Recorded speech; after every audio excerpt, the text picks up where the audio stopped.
You found Radio Free Tennessee. Your Tony Basilio show will begin momentarily. Keep it locked in right here at TonyBasilio.com and on your Tony Basilio app. And hey, do us a favor. Spread the word.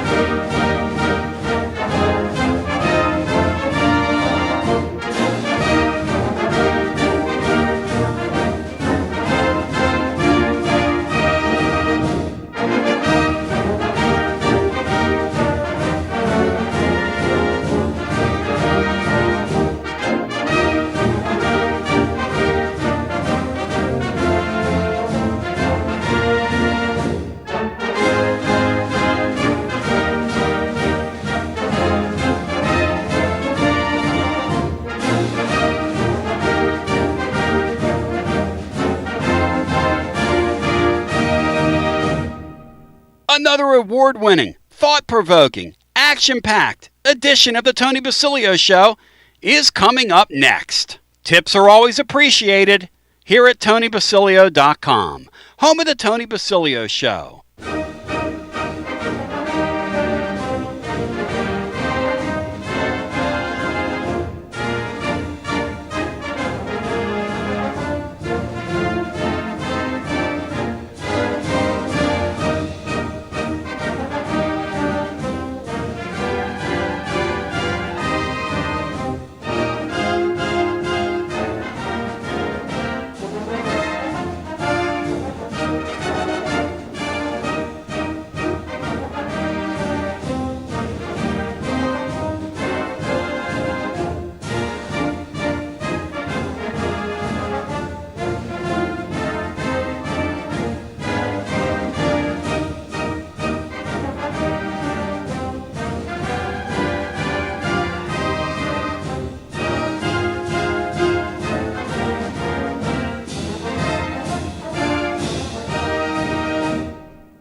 You found the Tony Basilio stream at TonyBasilio.com or on your smartphone or tablet. Another thrilling, chilling, and sometimes spilling edition of the Basilio Show is on the way next. Tips are always appreciated here at TonyBasilio.com.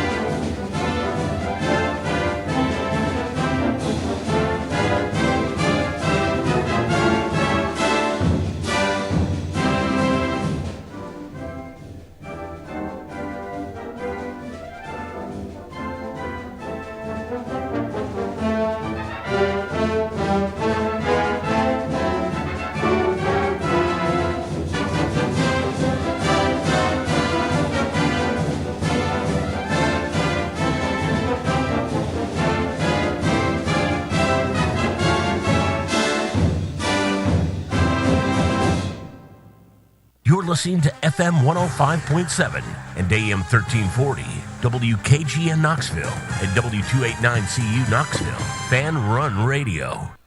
Tony Basilio and you, it's an incredible weekend.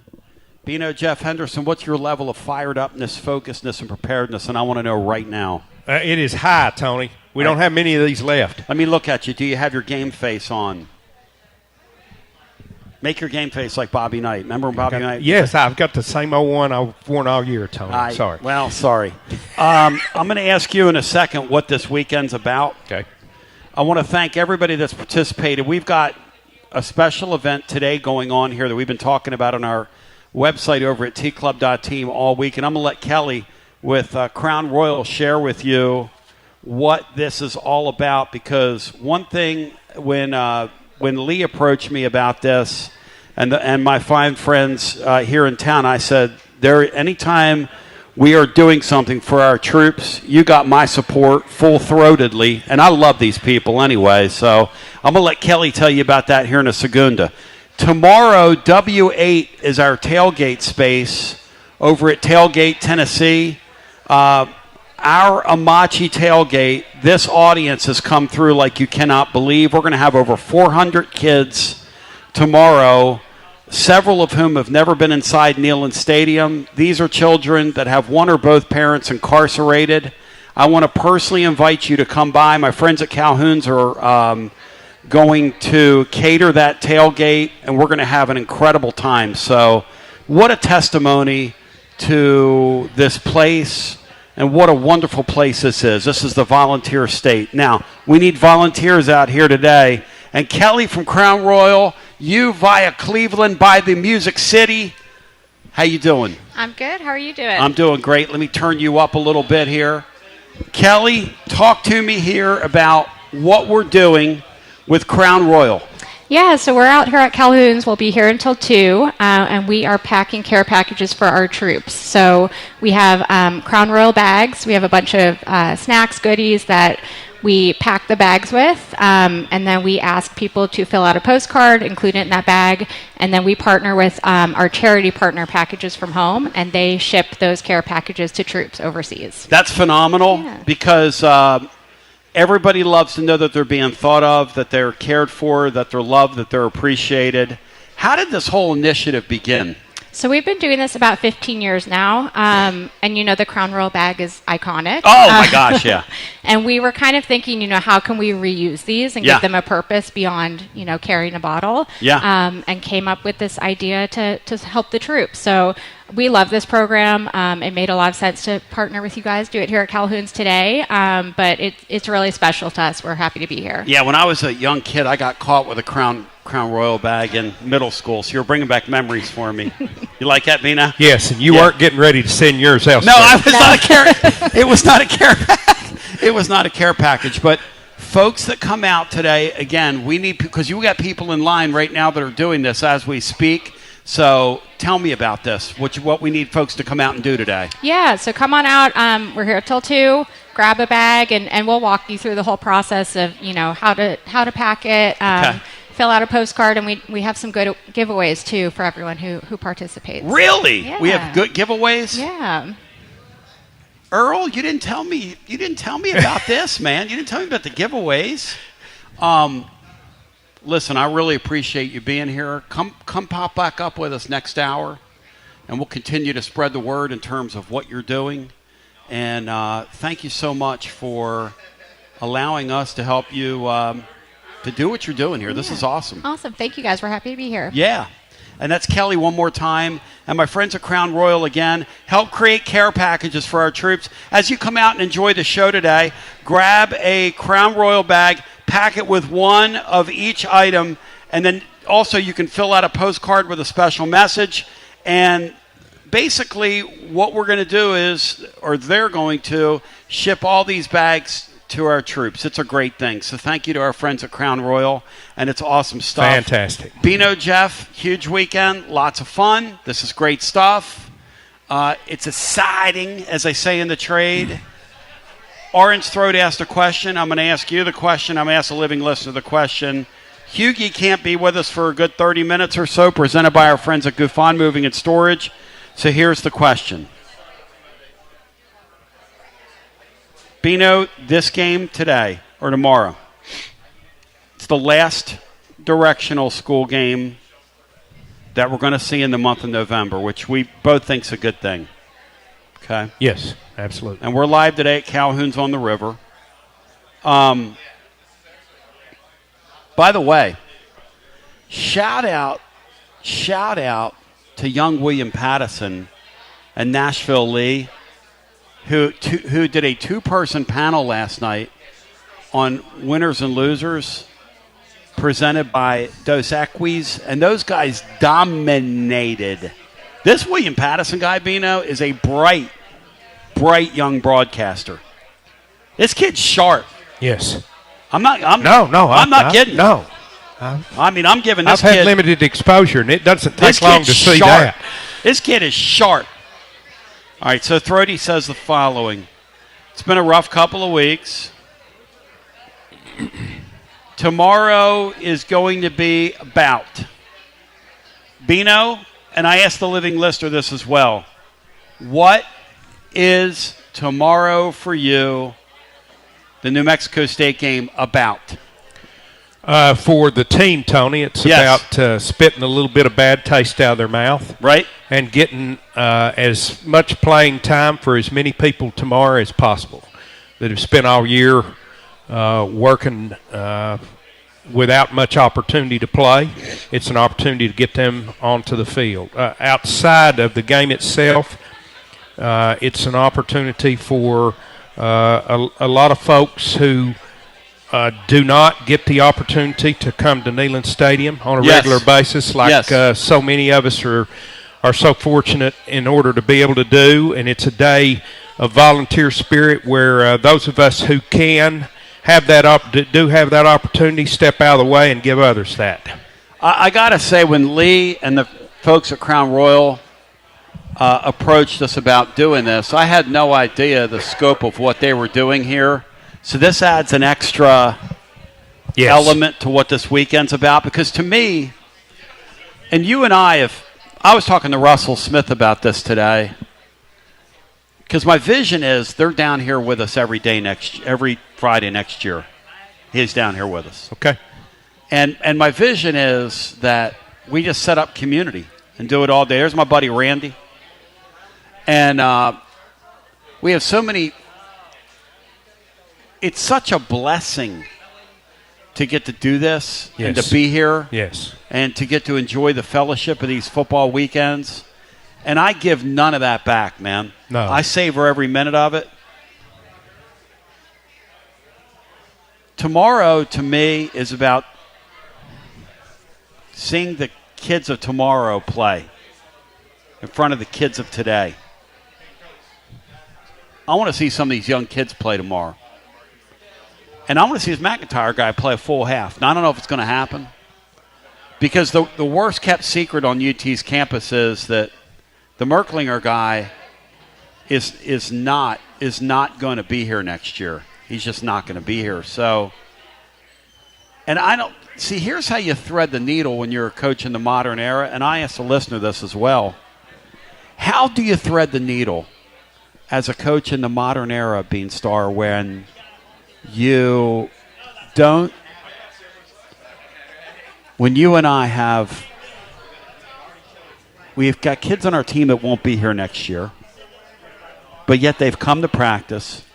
They've practiced hard. Yeah. They've done everything they can. This Merklinger guy's done everything they've asked of him.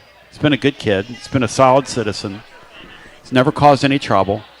He just didn't have a good spring. He didn't have a good preseason. He was not going to play. He's not going to play. He'll end up in like a Power 5, G5 team next year. And there's nothing wrong with that. Yeah. It's a lot better than I ever did in my sporting career. No. How about you? I mean, there's nothing wrong with that. So, if you're Josh Heupel tomorrow, how do you handle that? How do you play it?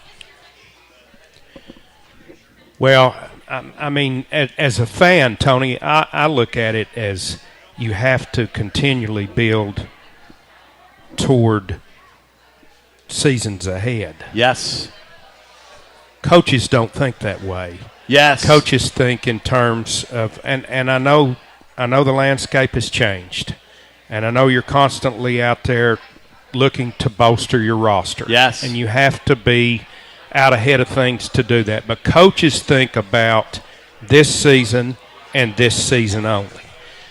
Therefore, I don't know that you see McIntyre take his place in front of Merklinger like most of us want to see.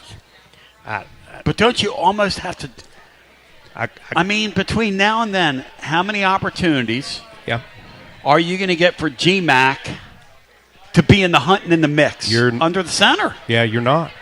You're not. So I want to hear from you today as we ship Flores Allen's in the house. Bino, what do you think of that simpleton we ship Flores Allen and his negative discount, which Sam Mercosi immediately went and bought flooring on the Negative and paid 10% more just to say he was a Negative supporter. I think it's genius because I think Alan knew that your audience would give him money back in order to be a part of the bit. It's pretty great. He has a really awesome product. And he tells me he loves what we're doing up here for the troops as well. So 865-200-5402. Bino, it has been, as the Throaty was saying, a rough couple of weeks here, man. Yes, it has. You talk about the air going out of something. It has. It has. Isn't that a shame? In the modern era, how we've made it. It used to be all about the Florida game in the 90s, and I used to let that ruin my football season every year. Yes.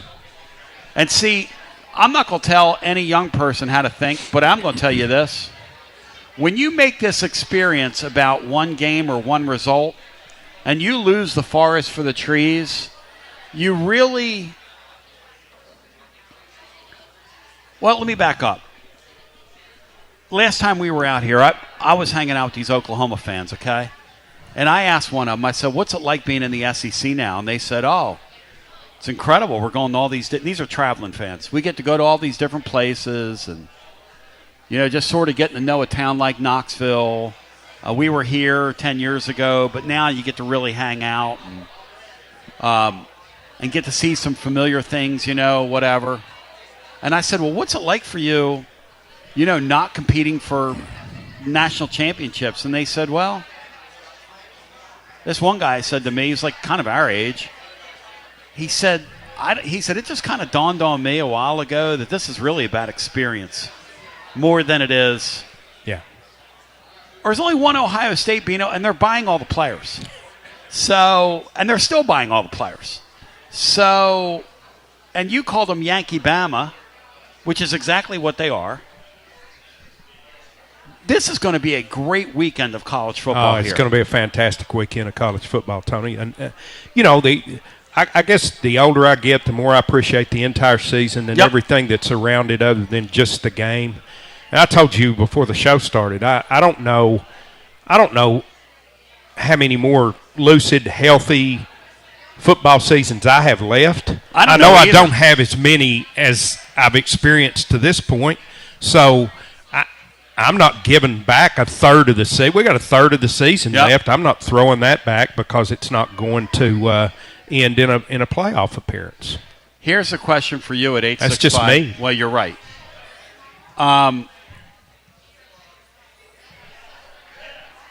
Presented by our friends. I've just been told now, Bino, you and I are going to break the card down.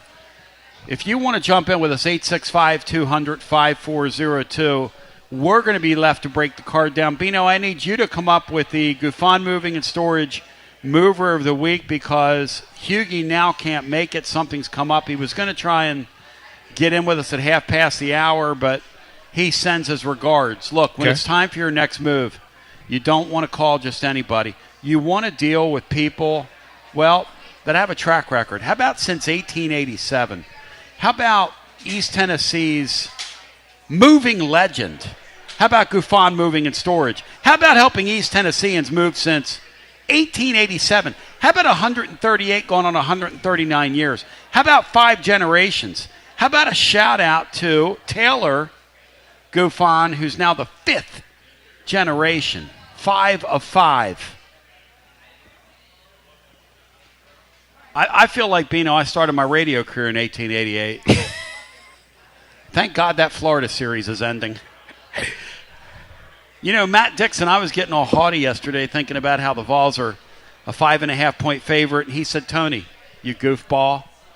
We were a 5.5-point favorite a couple years ago with Joe Milton, the quarterback.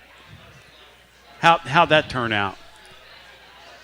You want to play Florida, Bino, on at 3:30, at 4:30, or in the 7 o'clock window next week? When do you want Florida? I'll take them as early as we can get them, Tony. Let's go with 3:30. 865-200-5402 is the numero do. If you want to get in the hunting in the mix with us, presented by our friends at Gufon Moving and Storage. Let's set the football weekend up with Bino. I got Dave on hold of the Nega Dave discount as we continue with more we come back. Our friends at Crown Royal are here. It is the salute to service with Crown Royal today. Come up and help us pack one of our bags for the troops. You can fill out a special card. It is a really awesome thing. I'm going to do that during the break myself. And Bino, you come from a military family yourself. Your father and your brother. Absolutely, both of my brothers. Both your brothers. Yes. Ron was an Air Force guy. My dad was a World War II veteran and Korean veteran. Wow, I didn't realize that. Both wars, huh? And Freddie served in Vietnam. So your father, your brother's Air Force, your father was Army? Yes. Okay, yeah. My dad was Army, too. As we continue with more on the other side, God bless our troops. It's great the Crown Royal's doing this. And, man, they got the throne out here, too, today. If you want to come out and get a photo. If I sat on that throne, Bino, I would have to get me a crown so I'd look like Jerry the King Lawler. Yes. As we continue with more on the other side, because I'm the king of BS. You'd be more the consigliere of your throne.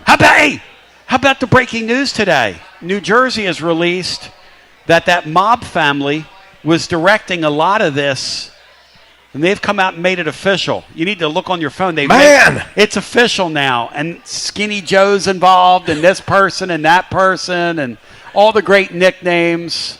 Viva the Mafia! That's all I got to say. As we continue with more on the other side after this. Living Vol fan, make Alumni Hall your one-stop shop for all your Vol fans on your shopping list this holiday season. There's nothing better than getting your favorite Tennessee gear under the tree. Picture it, a nice polo shirt, a new hoodie, something for the man cave. Pop in and see my friends at Alumni Hall. Best selection of Tennessee gear. Alumni Hall, 3 Knoxville locations. Bristol, Johnson City, Murfreesboro, or online at alumnihall.com. It's easy to have a big orange Christmas. And happy holidays from everyone at Alumni Hall. The ultimate volunteer shopping experience. Alumni Hall. Preparing food for a big gathering can really take it out of you. That's why you need to call Calhoun's and check out their selection of party platters. Whether you're hosting a party for the big game, a reunion, or just an everyday gathering, a Calhoun's party platter is next level. Choose from Calhoun's always excellent chicken tenders, fly with Calhoun's wings, or boneless wings with a variety of dipping sauces, award-winning next-level melt-in-your-mouth barbecue ribs, or delicious spinach artichoke dip, or get one of each. Plus, if you're doing burgers or sandwiches, Calhoun's has lots of side dishes like spinach Maria, baked cinnamon apples, Smoky Mountain baked beans, or creamy coleslaw. Available in pints, quarts, and gallons. And to finish things off, pick up one of Calhoun's great desserts to go, including homemade cheesecake or key lime pie. Calhoun's, simply your go-to party headquarters. With 9 locations all over East Tennessee, you can order online and just pick it up. Calhoun's, one of the Copper Cellar family of restaurants, along with Chesapeake's, Copper Cellar, Corner 16, Cherokee Grill, and Smoky Mountain Brewery. Eat local, eat good.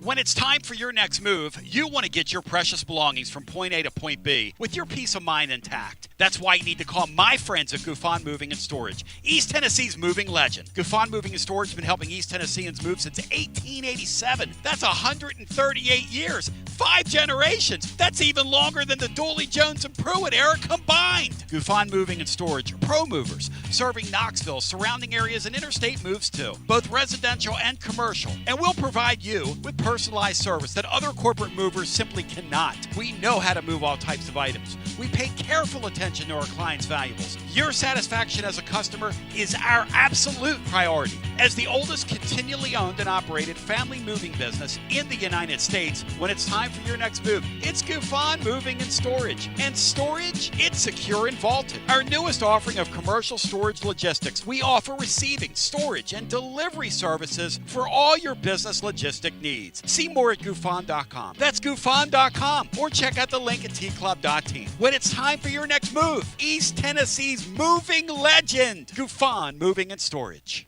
Life never stops moving, and between the 30-minute commutes, daycare pickups, weekly soccer practice, Tuesday night yoga, X number of coffee runs, and that weekend trip to Grandma's, you're racking up the miles. What you need is a tire that can keep up, a tire designed for doers, a tire that's going to last, like the exceptionally long-lasting Michelin Defender tire. With an 80,000-mile warranty and the safety and comfort you expect, you can forget all about the miles ahead and focus on getting to your destination or conquering your to-do list. Fleet Tire, I-275 exit 1B at East Woodland Avenue in Knoxville. That's Fleet Tire, I-275 exit 1B at East Woodland Avenue in Knoxville. Fleet Tire.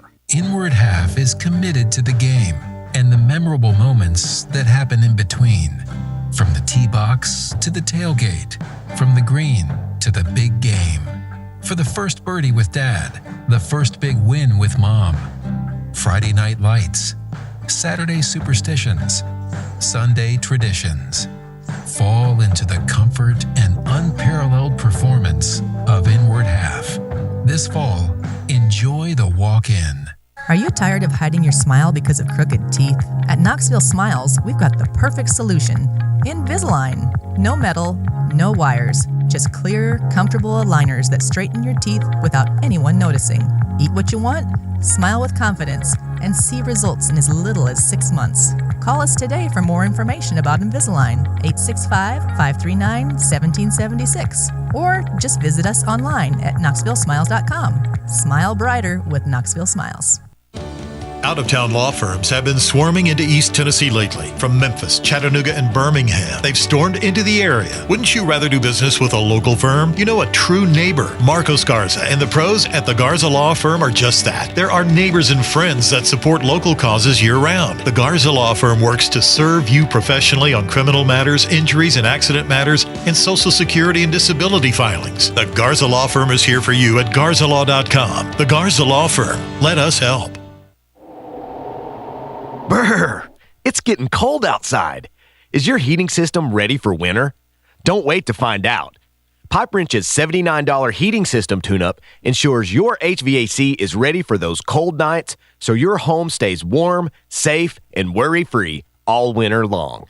Our certified technicians inspect, clean, and fine-tune every part of your HVAC system for maximum efficiency and comfort. And with our same-day service guarantee, you won't be left out in the cold waiting for help. We make it easy with free on-site estimates for replacements and free second opinions on repairs. Call or schedule your $79 heating system tune-up online today at pipewrench.com. We are committed to keeping your home cozy and worry-free this holiday season. Pipe Wrench Home Services, trusted in Knoxville, Maryville, Oak Ridge, and neighboring communities for over 20 years. And as always, same-day service guaranteed or the visit is free. For standard systems only, visit pipewrench.com for details. Basilio here with Alan from WeShipFloors.com. Alan, is it true? Are we really having a Black Friday sale? Lay it on me. Yeah, Tony, Black Friday is the biggest time of the year for us. We're going to do a 40% off sale. That's what we're doing to everybody else. But for the Tony Basilio listeners, we're going to do 45% off. So you get an additional 5% off, which should be hundreds of dollars. All you got to do is use the promo code TONY. But for the real listeners, we're going to do another promo code. The second promo code is going to be promo code NEGADAVE. So with the promo code NEGADAVE, you actually pay 5% more. So 35% off using promo code NEGADAVE, 45% off using promo code TONY. We're kind of having some fun here, but when you're talking about 120 Supercore floors, I've shown them over on the website, the video. You can't destroy this floor. Very tough floor that I designed. When I say literally millions of square feet, we've got 2 warehouses in Johnson City full of flooring. We're ready to go for any size project. But yeah, it's a remarkable product. It's the best waterproof flooring on the market because we sold everyone else's floors and I designed the floor that's better than everyone else. WeShipFloors.com. Free shipping to all, anywhere in the country. Go Vols, Tony. Let's freaking go, man. Go! Fired up, focused, and prepared for you. All right, Bino. You're in for Mike Hugan today, then we go to the phones. But Hugie sends his regards. He generally sets up the weekend Bino, your 2 favorite games on the card, what are they? Let's talk it out here. I don't have to talk for like 10 minutes on every question here, do I? Well, you're not a former writer. Okay, all right. The former writers or the writers like the John Adamses of the world. Why say with 10 10 words what you can say with 10,000? I mean, Titans Bill. Shut up. Let me bring Titans Bill in here real quick, because, Bill, you're not going to go ahead of Dave, but I want to ask you something. Bill, what did you tell John Adams to do? What did you tell John Adams to do on here a couple weeks ago? I told him to shut up. I told him to do. Do you feel badly, Bill, for telling him to shut up? Yeah, I do feel bad. I feel awfully bad. You really shouldn't, because I was cheering you on when you told him to shut up. So stay right there. Hang on. Hang right there, Bill. Bino, first game on the card that you like tomorrow. Tony, I've got 2, and they're both old Big 12 powers versus SEC power games. We're going to start off with Oklahoma visiting Alabama. Alabama took a painful loss to Oklahoma last year. Now Oklahoma has to go to Tuscaloosa, and the Tide are favored by about 5.5. It'll be interesting to see if Alabama takes out any of last year's frustration on this year's Oklahoma team, who, regardless of the fact they came in here and beat us, I don't think are very good. Not very good on the offensive side for sure. Here's an interesting thing, though, when you start looking at that game. And we were breaking it down last night on Winners and Losers, presented by our friends at Dos Equis /VIP Play. When you start looking at that matchup tomorrow, and you consider that Alabama struggles to run the ball. Yes. And they struggle to do so many things that high-caliber teams do. They're susceptible of getting drug into a game in the mud tomorrow. That Oklahoma team is excellent on defense. Yes. And they're susceptible to... I don't know. Both Nashville Lee and young William Pattison both think that Alabama, for the second year in a row, could be on upset alert in that game. Well, anytime you can defend the way that Oklahoma does, yep,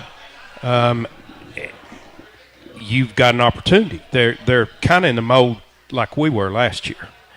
Only I think our offense. I think we could run the football better than they can last year. So I don't know how Oklahoma's going to score tomorrow. At the end of the day, because they probably will not take the ball away the way they did against us, because they hadn't all season long. At the end of the day, losing to Oklahoma is a bad loss. At home, no question. Bad loss. No question. Yeah. Last year beating them down there is a really nice win. Yes. And this year losing is equally a bad loss. Yes. But let's go to our phones. And if you want to get in, the question is, what is tomorrow's game? What is it about? Thrody asked what it's about. I ask you what it's about here in our segment presented by our friends at Gufon Moving and Storage. This is our Football Friday set up the weekend segment that we usually have with Mike Huguenin. Again, Gufon Moving and Storage online at gufon.com. That's gufon.com. You can see their link over at tclub.team. And when you look down at it soon enough, you're going to have the proper phone number there. I had the phone number wrong on the web. Oh, did you? Tom Gufon reached out and said, hey, could we... You think we could get the right... Yeah, that might hurt. I said, Tom, might hurt the promotion. The detail, the devil's always in the details, Bino. So I know I'm not close to the devil, because I don't know you know me with the details. The other day, a guy said, Tony, there's 16 teams in the SEC, not 18. You goof. I'll forgive that error. I'm not sure I even know who's in the SEC. Are you like me? Anymore. I have so much trouble keeping track of what's what. I have no idea who's in what conference now. No idea. Bobby Wilder yesterday, he said, look, we're in some league, some slash league. We'll be in the Southern next year, which is more geographically aligned. That Bobby Wilder guy is a character that was on with us yesterday. He's a card and a character. Let's go back to our phones and get our next call in the hunt. And in the mix with us, hello and welcome in. Who's our, it's Dave. Dave, welcome in. Hey, guys. Hey, Dave. Hi, Dave. Good Friday to you, brother. Tony, the Florida game, if they lose to Florida, they're not getting back off the mat and beating Vanderbilt. They have to beat Florida in order to beat Vanderbilt. They may still not beat Vanderbilt, but to have a chance to beat Vanderbilt, they have to beat this particular Florida team. Most of the time, Dave, I don't think 1 week matters to another, but I'm not going to argue that very much. No. If we're incapable of beating that, going down there and beating that Florida team, then you're not going to beat someone playing as well as Vanderbilt's playing. That 34,000, what Danny White's now calling a list of interest instead of a waiting list, that's going to get a real test if we lose to Florida, Bino, because that team's going to finish 7-5, and they're going to lose to Vanderbilt. I agree with Dave. So Danny's going to put some more people in my end of the stadium? How is that going to work? I love old Danny. Going to have a third deck? Well, no, you're going to have like an 11-inch waist to sit in the seats for it's over. I already do. Already. And the reason I say that is that if they lose to this particular Florida team, so many of those guys are going to be just checked out. A bunch of them are going to be already shopping where their next destination is going to be. And if you lose both those last two games, you got to worry about your keeping your best players. Dave, what do you expect? Dave, what do you expect happens tomorrow in that that Ole Miss Florida game? At Ole Miss, what do you expect happens? I expect Ole Miss to blow them out. I hear a report. I talked to a friend of mine last night that's been tracking this, okay? There's a belief out there that Florida's getting ready to offer Lane Kiffin $15 million a year to take that job. Florida's tired of losing. Yeah. They're at that point and they're going to spend crazy money on this guy. Yeah. Now, Bino, first of all, do you believe that that's plausible that could happen? I do. Okay. Number two, if in fact that is the case, and the belief at Florida is that he's going to go. I was going to ask Hughie about this today, and he's down there. Hughie would probably have some insight into this. The belief at Florida is that Kiffin will accept. Yes. Okay. If you're Kiffin tomorrow, do you pull off on them, or do you hammer them to make the point that, hey, I'm your guy, that much more?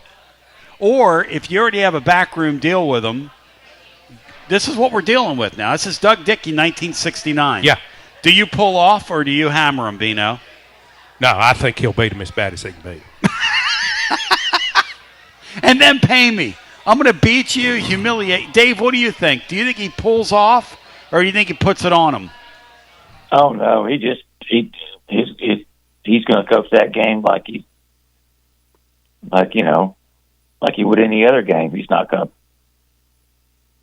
to spare them that one game because he's going to take that job. So no, he's going to take care of business. Now, I think I've watched a few podcasts where, and I've even seen on the Ole Miss board, where they don't know if he has taken that job, if it does leak it, whether they'll even let him coach to the playoffs. That's right. That's the other conversation. And that's, again, the time period that we're in means if I'm Ole Miss and I've never accomplished anything in my life, which basically is they've never accomplished anything in my life. In your life, when's the last time Ole Miss was really good, Bino? Have they been great in your life? Or pretty good every once in a while? Well, they were very good in the 60s. Okay. Like when you were young. Yes. Up till, yeah. Yes. So here's a question. Are you going to let him coach Bino? I'd let him coach it through, wouldn't you? I'd know who I am. If it were me, I would let him coach through. Yes. And try to win the whole thing. Why wouldn't you? Or get to a national semifinal. I mean, certainly that team's capable of doing that. The odd thing is that if you don't let him coach, I mean, here's the thing. The thing about it is, it's what's happening in December with the portal, or in January, early January, the portal and all that stuff. And if you're still coaching another team, you can't build your roster like you would like in that first year. Will they sacrifice?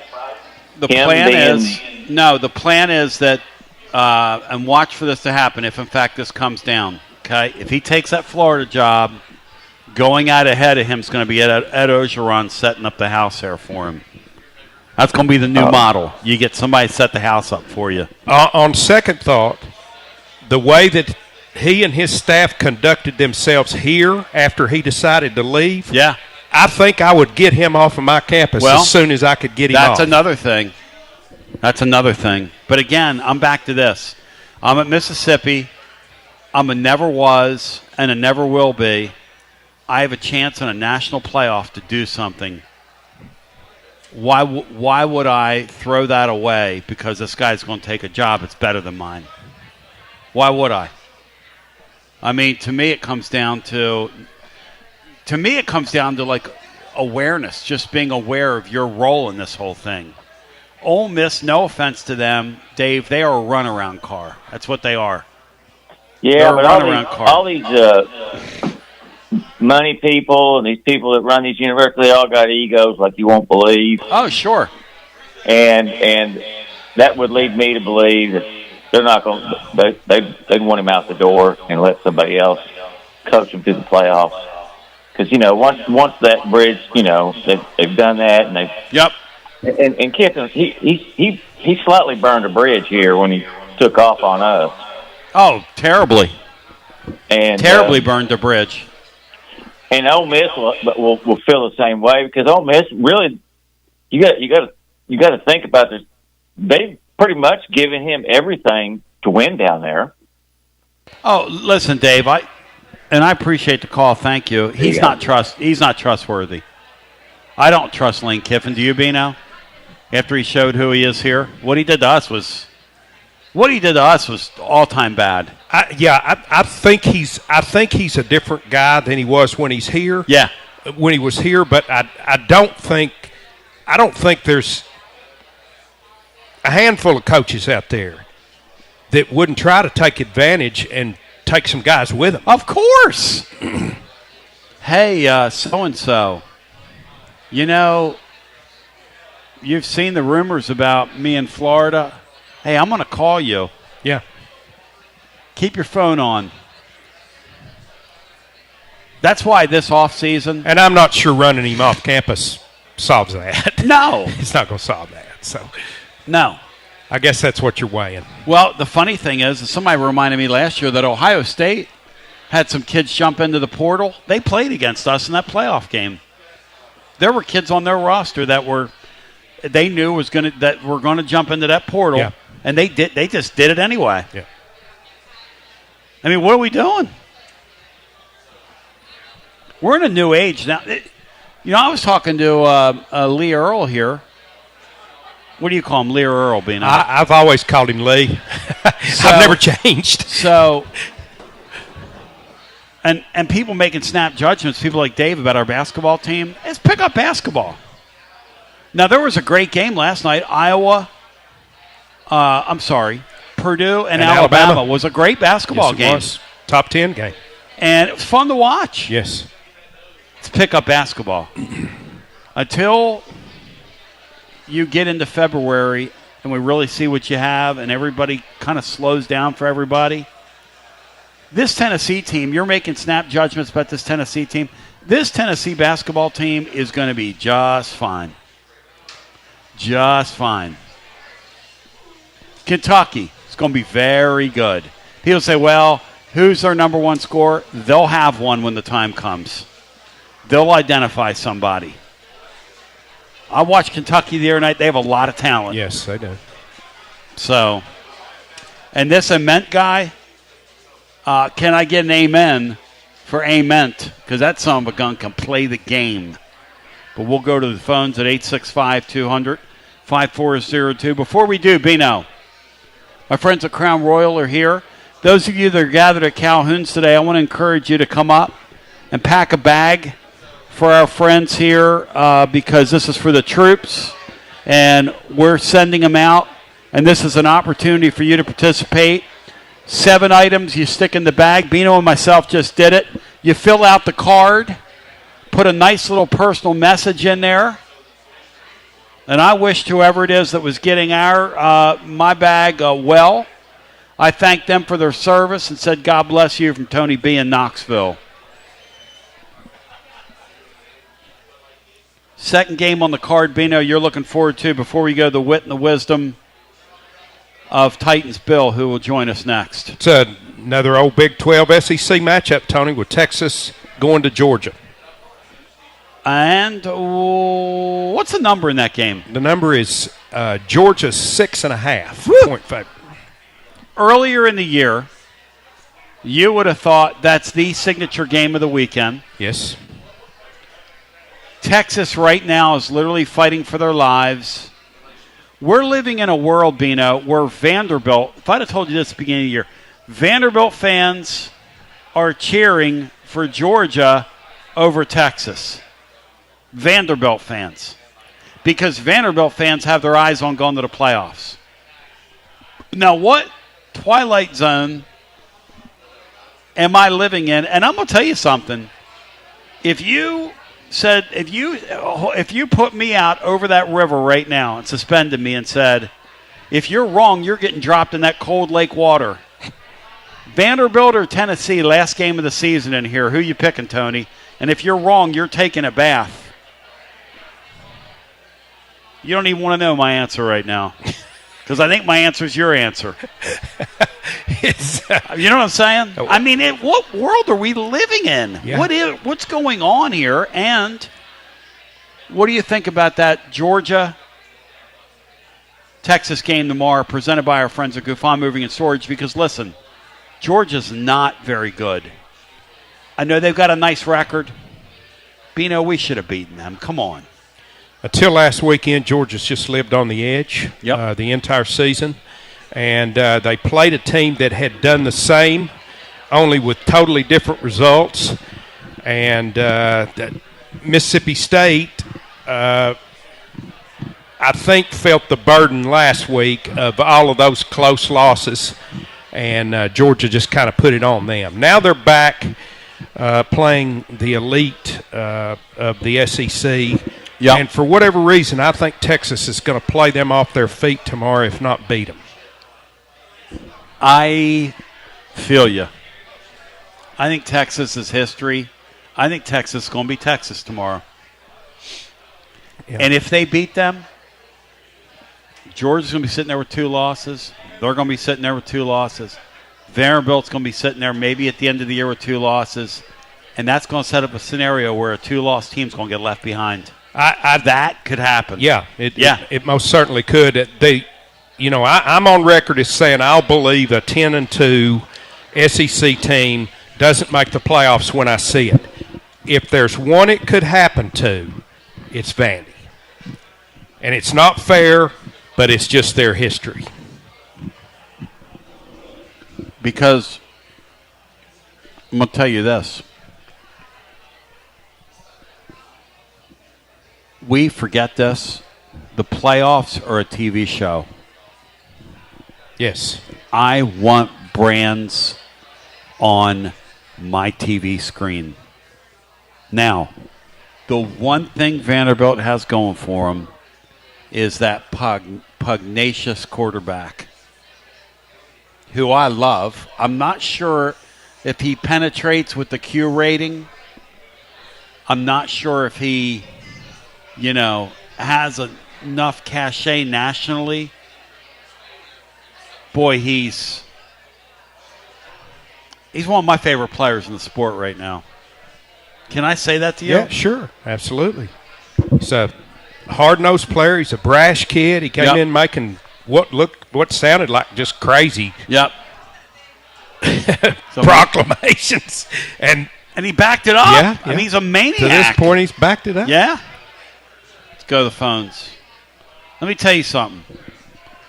When we're sitting here on the deck in 2 weeks, Calhoun's on the river, and we get those Vandy fans are going to show up like cockroaches because you couldn't find them with a search warrant 5 years ago. Now, all of a sudden, down in the West End and over there in the nation, all these people are identifying with Vanderbilt now because the Titans can't play dead in the Western. No offense to the Titans. Are the Titans the worst team in the worst franchise in the NFL right now, or is Woody Johnson saying, "Hold my beer over here"? What do we got going? They're really close to being the worst. Titans are a borderline clown show, aren't they? Yes. Taylor Zazor, who's their new play-by-play guy, said, and I quote last week, Vanderbilt runs this town. Now, what do you think Amy Adams Drunk is thinking when she hears the play-by-play guy that replaced Mike Keith saying into an ESPN microphone last week that the Vanderbilt Commodores run this town? Now, you think I would have a talk with him and say, Taylor, do you like doing our games? Because if I ever hear something like that coming out of your mouth again, brah, you're going to be a oneer and a doneer. Things are slightly out of kilter when your play-by-play guy is making that statement on the air. He said it. And your rookie quarterback say, Yeah. We, a word I can't say at lunchtime. Because of what it connotes. But some would say Titans-Bills phone calls down through the years have been I would not. I said some would say. I didn't say you say. Well, I was just throwing my vote in Some there. would say. I would not. All right, let's get the aforementioned bill in here, and then Bino's got the mover of the week, presented by our friends at Gouffon Moving and Storage, online at GouffonMovingAndStorage.com. Ladies and gentlemen, for 5 generations, since the late 1800s, 1887 to be exact, they've been moving thousands and thousands of East Tennesseans. Bino, Bill, welcome in. You're on the air. I'll tell you, Tony, if there's anybody that I think that Amy Adams skunk needs to fire, it's Chad Brinker. You know, as I told you when I had our nice little fireside chat, I believe Brinker and Amy and Adam Skunk sort of has a little thing going.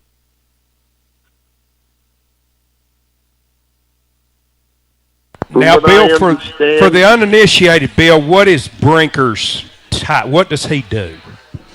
He is the president of football operations. He's the one that does the hiring, and Amy Adams Skunk does the firing. Okay.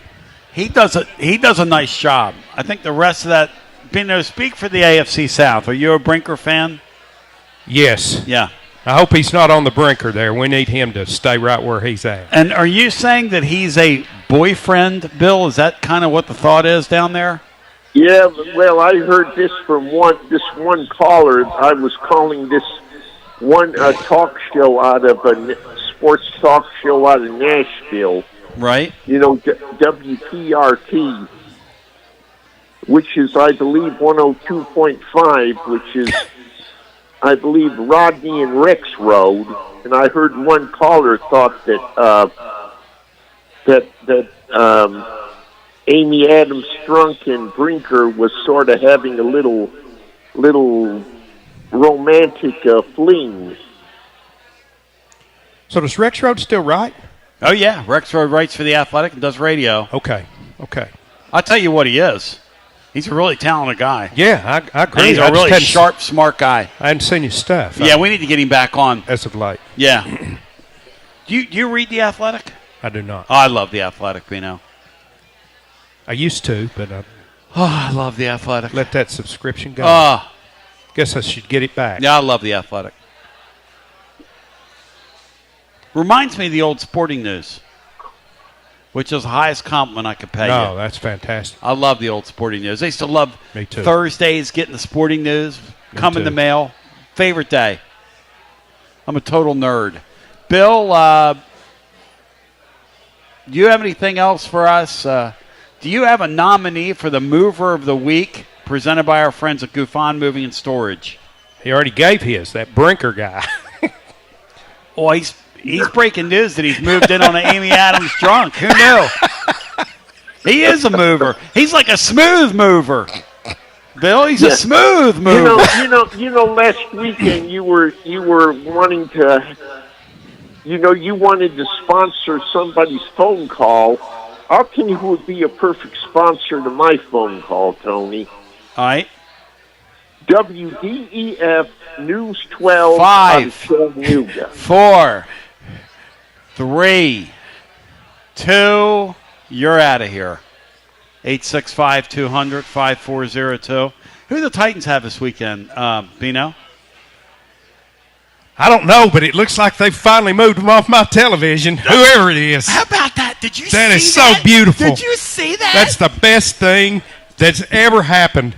All right, what since they moved. What Pino's talking about is for the first time since the Titans have been in Nashville, they're so bad now, and have gotten so many complaints from so many people that the CBS affiliates in the other cities around the state just said that's it. The Titans are only going to air in Nashville.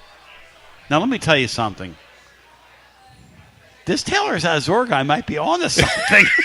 I mean, what in the world? I saw that coverage map, and it had a spot about that big in Tennessee. And I threw a party. They play the Texans. The Texans are coming to Nashville. It looked like my MRI. That little spot down there. Let's go. When we come back, what are we doing here as we come back on the other side? Shout out to my friends at Crown Royal. It's incredible.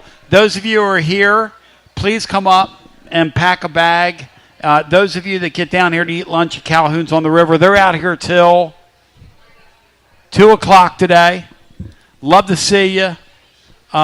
You can write a nice little note in your card. It's just a beautiful thing. It's a Amen. It's a wonderful volunteer spirit thing to do, and that spirit's in the air today. Of course, we've got our Amachi tailgate tomorrow, which is going to be terrific as well. W8 is where you will find us tomorrow. We've got so many kids coming to that, so many folks and mentors of these young children have one or both parents incarcerated. Amachi Brook and her team have worked so hard on this. God bless them. Yeah, and then people are going to come up to me tomorrow, Bino, and they're going to go, you did all this. And I'm going to go, okay, here's what I did.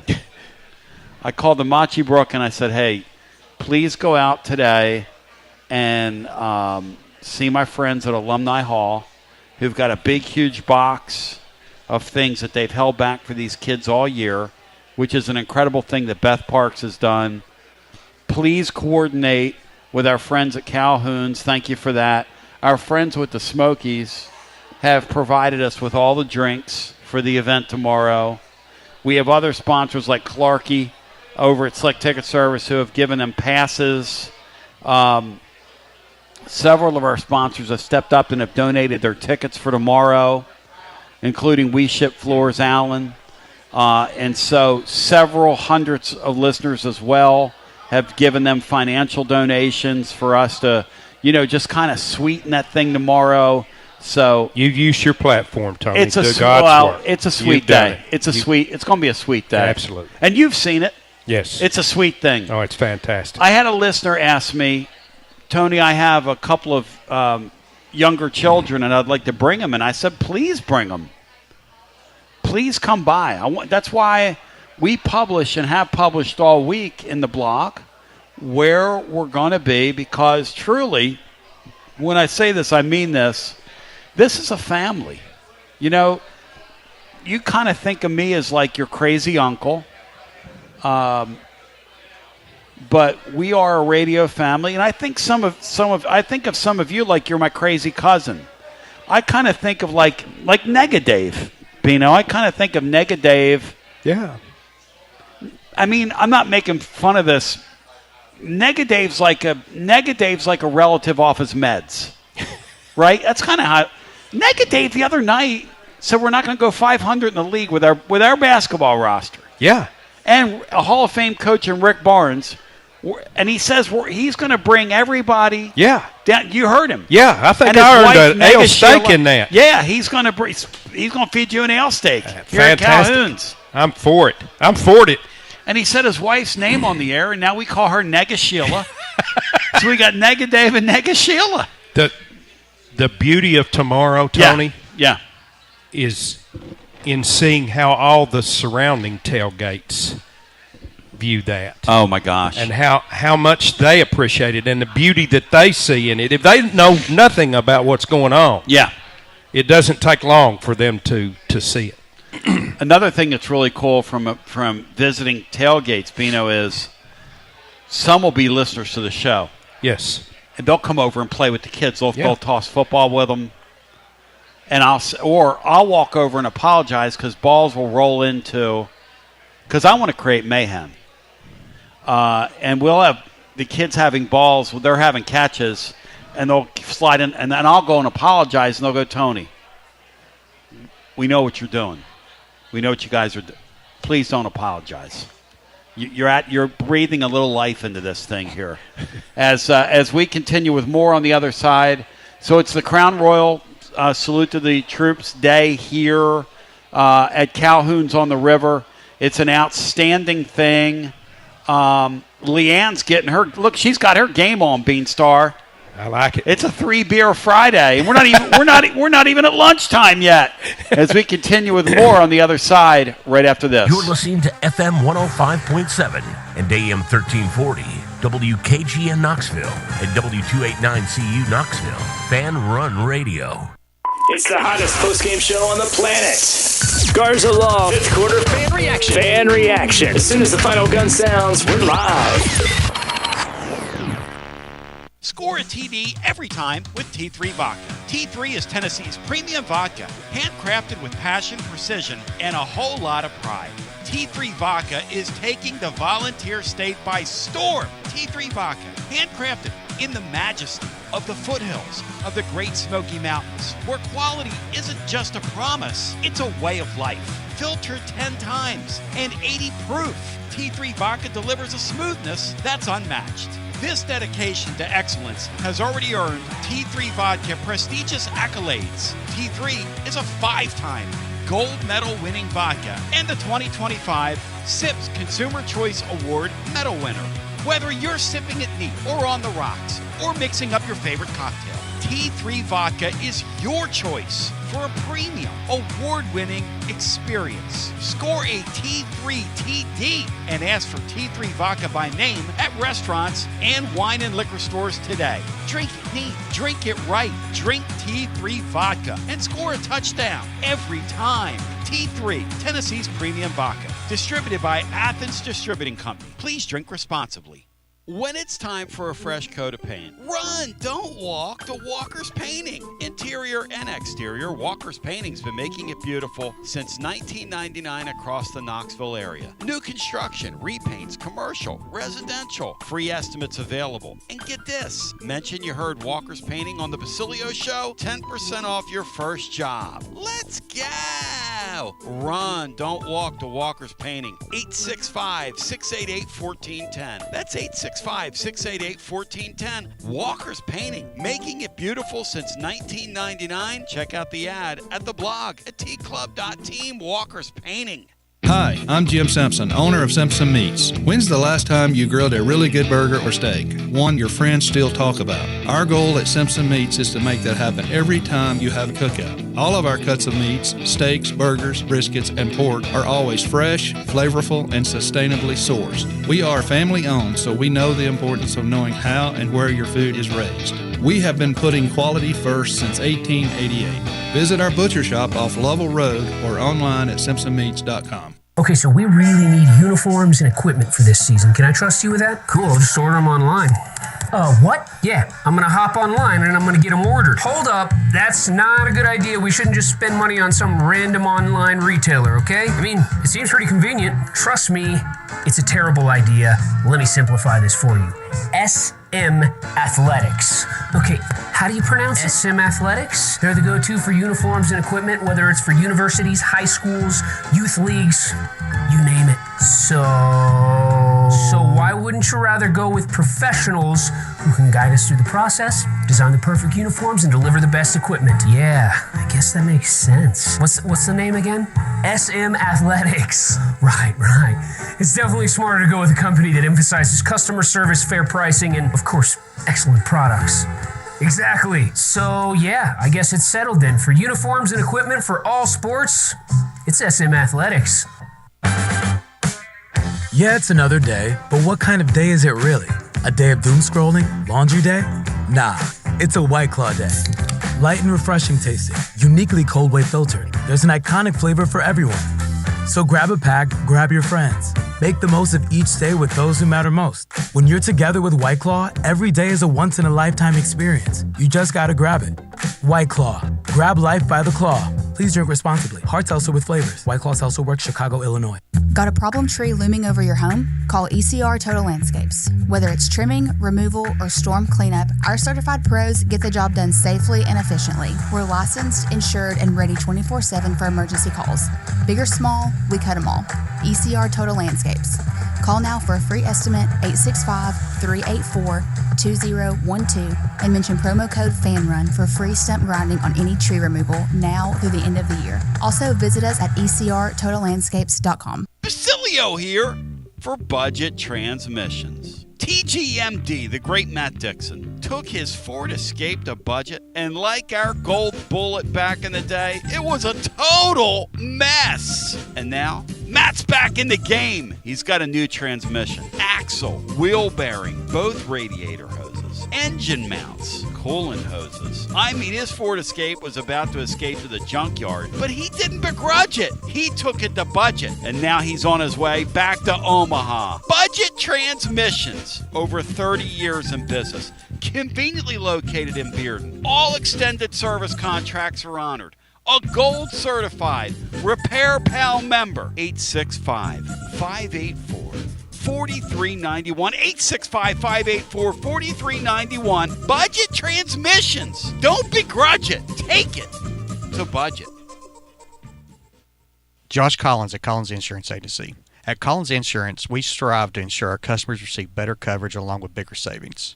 Our community is important to us. We want to provide exceptional service to our customers. Anybody can provide great rates, great coverage, but can you also get great service? And hey, don't just take my word for it. What's up, everybody? Zakai Ziegler here. My family turns to Collins Insurance Agency for the best service, coverage, and price. So don't just go online and get some random insurance. Experience the Collins Insurance difference. Like he said, experience the Collins Insurance difference. CollinsInsuranceTN.com. CollinsInsuranceTN.com. And hey, their Mama ZZ approved. CollinsInsuranceTN.com. Thank you to Josh Collins and ZZ. One more thing, Tony. Go Vols!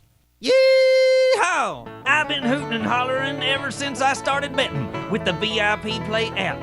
VIP Play has more than 200 leagues, every bet type you can imagine. Live betting and live hosts, all with 24/7 support from real live people when you need them. Start betting better with the VIP Play app today. Don't be a better, be a better with VIP Play today. VIP Play coming soon. Gambling problem? Call 1-800-889-9789. Must be 21 plus and located in Tennessee to bet. Hey there, Basilio crew. Jennifer Morris with Keller Williams Realty. The holiday season is here, and if your plans include unwrapping your new home, then take advantage of less competition and motivated sellers while others are out fighting over parking spots at the mall. Smart buyers are out snagging deals on great homes, and I'm ready to help. Give me a call, 865-694-5904, or reach out at nextmovesmokymountains.com. That's nextmovesmokymountains.com, and as always, go Vols! TB back with you. Nega Dave, we love you. Nega Dave's got fans. Let's go back to our phones. Here's a question for you. What's tomorrow about? What's New Mexico State? It's the last time we're playing one of these bye games, which is a fundraiser for the school we're playing and a off week for us. When is the last time, or what does this game mean to you? I'll tell you what it means to me. There are a lot of people tomorrow that will be at their first football game tomorrow. That is cool. Absolutely. That is cool. Yes. And I want to special. And I want to see GMAC play tomorrow as well. This poor family in front of us, Bino, they had no idea how loud it was going to be. Do they know how loud you are, Bino? No. Oh. Well, let's go back to our phones. We're live today here on the deck at Calhoun's on the river. We're here every time the Vols play. A bus just pulled up. The driver said they wanted to come and experience what it was like at Calhoun's on the river, Bino.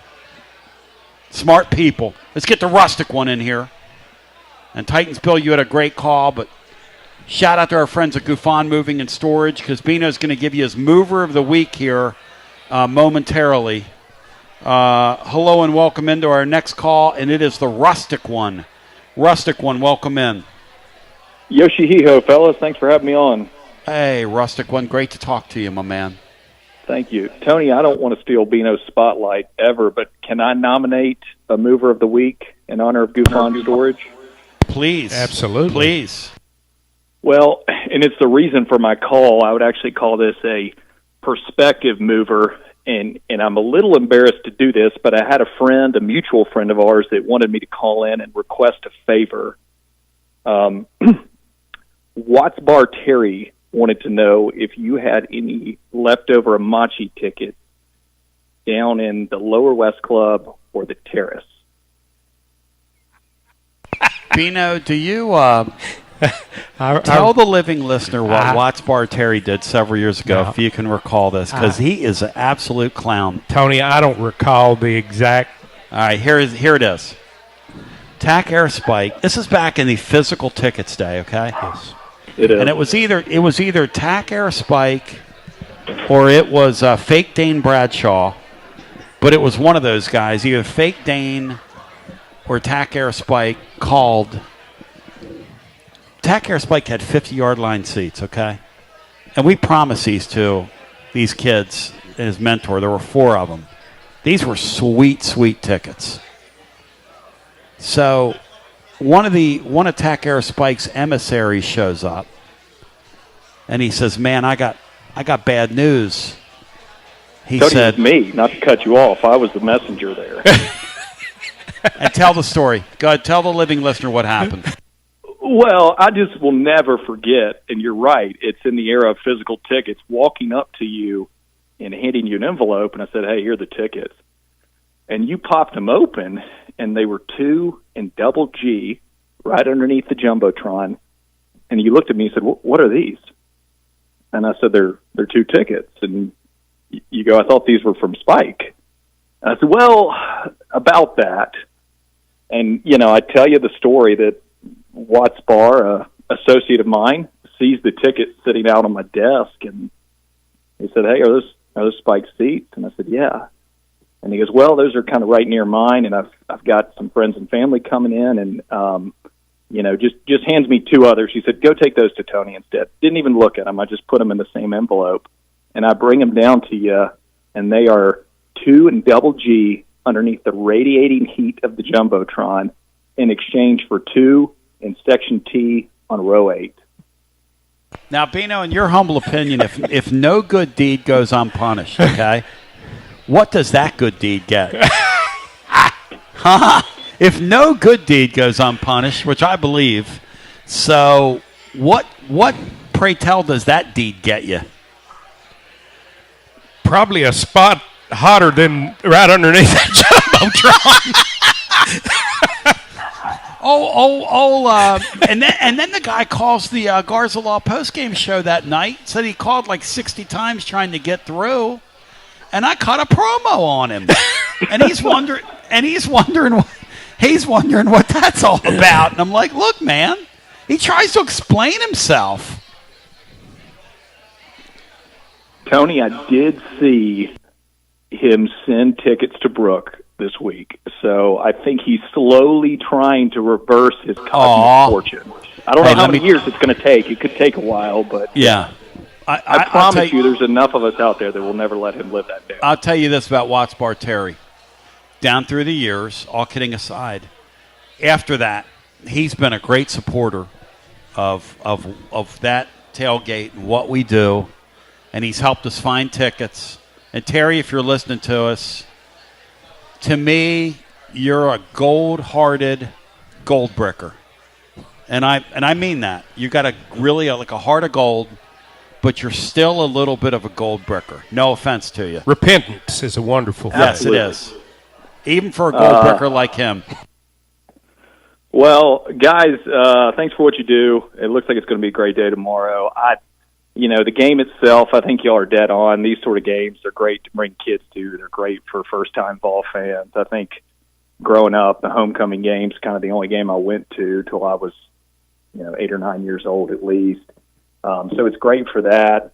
And then, Tony, to your point about the quarterbacks, I really hope that we see McIntyre as the second quarterback out there. I don't think he will be. I think it'll be Merklinger. I think that's frustrating. I think it's kind of nonsensical, but that's my prediction, knowing this staff.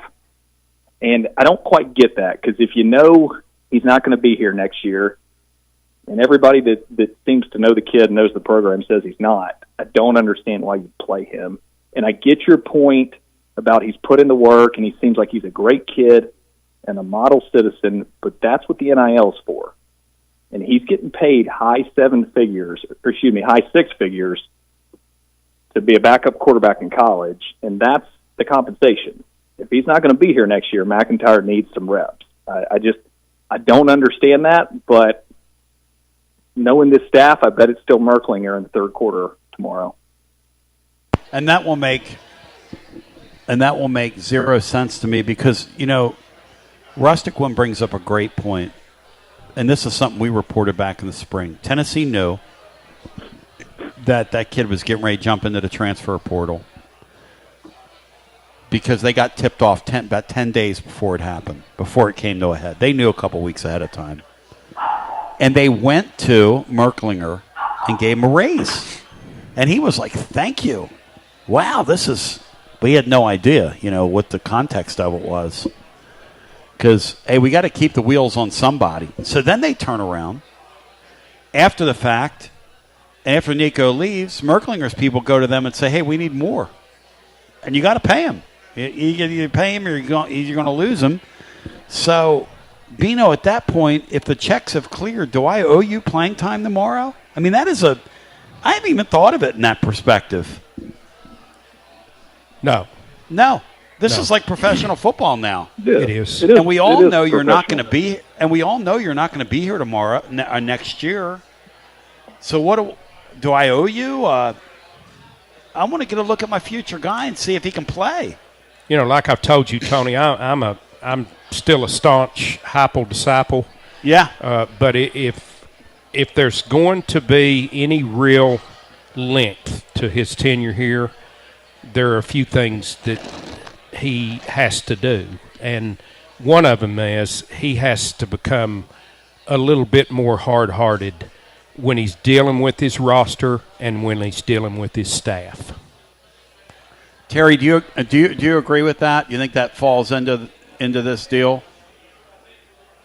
Yes. I mean, Rustic One. I'm sorry. I know who you meant. Yeah, I agree with Bino. All right, guys. Have a good Friday. Good luck tomorrow, Tony. Thanks for doing that. Thank you, brother. Yeah, good talking to you. 865-200-5402. Lines are wide open for us. It harkens me back to, if you want to share with us a story about your first time in Neyland Stadium, today would be an appropriate time to do that, as well as the football weekend out in front of us. So yesterday we had Bobby Wilder on the show, who's the head coach at Tennessee Tech, and all he's done is get off to a 10-0 start this year. They've got a game next weekend in their building for the conference championship that they're in, and a buy into the high seed into the deal. No, they're going to make the playoffs regardless in a 1AA level. He said yesterday, unprompted by me. Now, once he said it, I went back in on it because I'm listening. But he said, unprompted by me, he said, I'm looking at that Florida film. He said they completely checked out in their game last week in Lexington.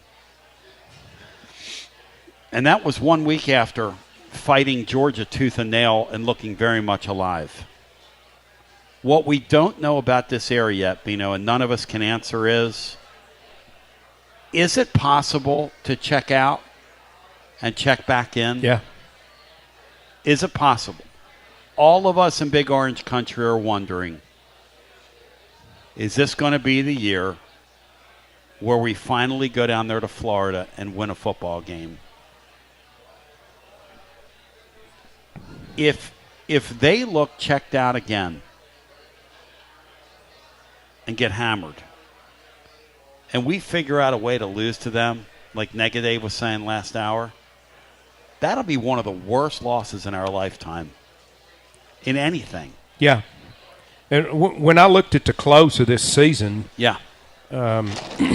several weeks ago, I thought of the last two games, the one that would probably be accepted more, even though they're not as good, would be to go and lose at Florida, because it was just something we've seen over and over and over and over. Vanderbilt coming in here and winning is a rare thing.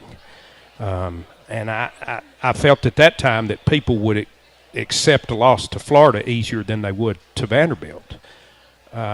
With what's going on at Florida right now and what we know of Vandy to be, I don't think that's the case now. I think there would be an absolute uproar if you go down and this Florida team beats you. Can you imagine that?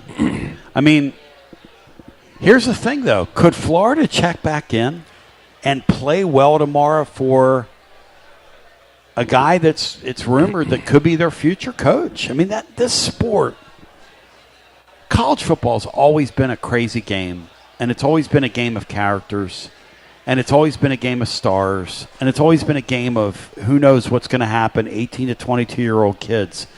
Now we have this thing introduced to it, which has taken just absolute fuel and thrown it right on the fire, which is this transfer portal, the fact that these coaches, nobody is loyal to anybody anymore with the coaching deal. No. That used to be just assistant coaches were like that.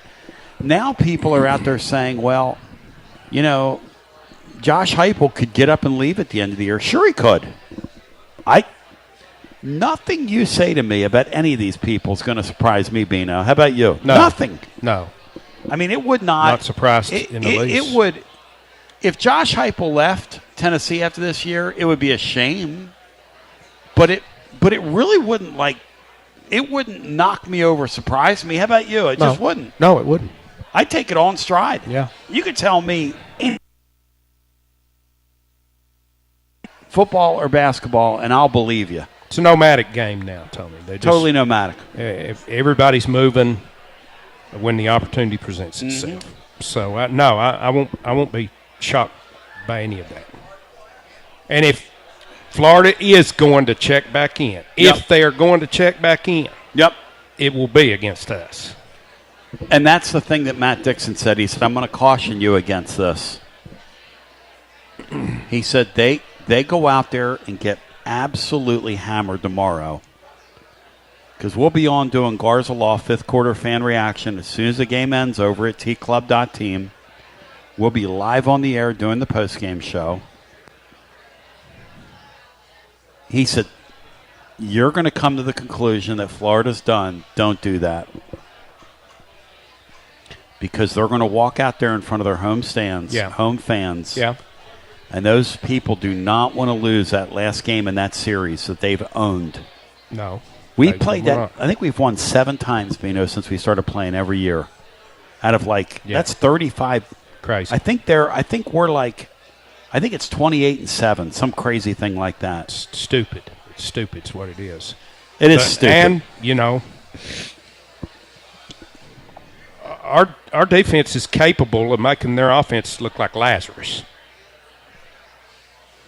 Bino, our defense made Kentucky look viable. Yeah. And I do believe Kentucky's offense is better with this Bowley kid playing quarterback. I do believe that. I think he's made their offense quite a bit better. But, I want us to win. Yeah. We should win. Yeah. I don't know if I'll go as far as say I expect us to win. Well, here's the other crazy thing, right, about us, now that you have the lens of this. We overrated ourselves after the Georgia game. Yeah, we did. Because we thought Georgia was an elite team. And what they are is a pretty good team in a pretty good league this year. Yeah. The SEC is not what it's been. It's just not. All this player movement has kind of made us, I don't even know if it's a top-heavy league. It's a league with a bunch of pretty good teams in it. Yeah. Nobody's going to challenge Ohio State out of this league. Maybe Texas A&M. Maybe. Georgia's not. Alabama certainly isn't. Stop me. Ole Miss is not. No, I agree with that. I think the only team in this league right now that I look at that I say they're going to beat Ohio State. Yeah. Or they have a chance to beat Ohio State is A&M. And the thing that's really they're the most complete football team. The thing that's most interesting about it, right, when you look at the league from that perspective, is you look back at our body of work now and you go, because people got mad at me. They were wanting me to sell for that Arkansas win at the time. And I'm like, look, Arkansas is not going to win another game. And if Mississippi State and Arkansas didn't play each other, I'm not so sure those two teams were going to win another game. And we went to overtime with one of them, and the other one with all the injuries we've had, if we can get this thing to 9-3, that'd be a great coaching job. People don't want to hear that. But that's the context of what we're talking to me. Yes. We'll come back. If you want to jump in, we're wide open for you on a Friday. We're live today at Calhoun's on the River.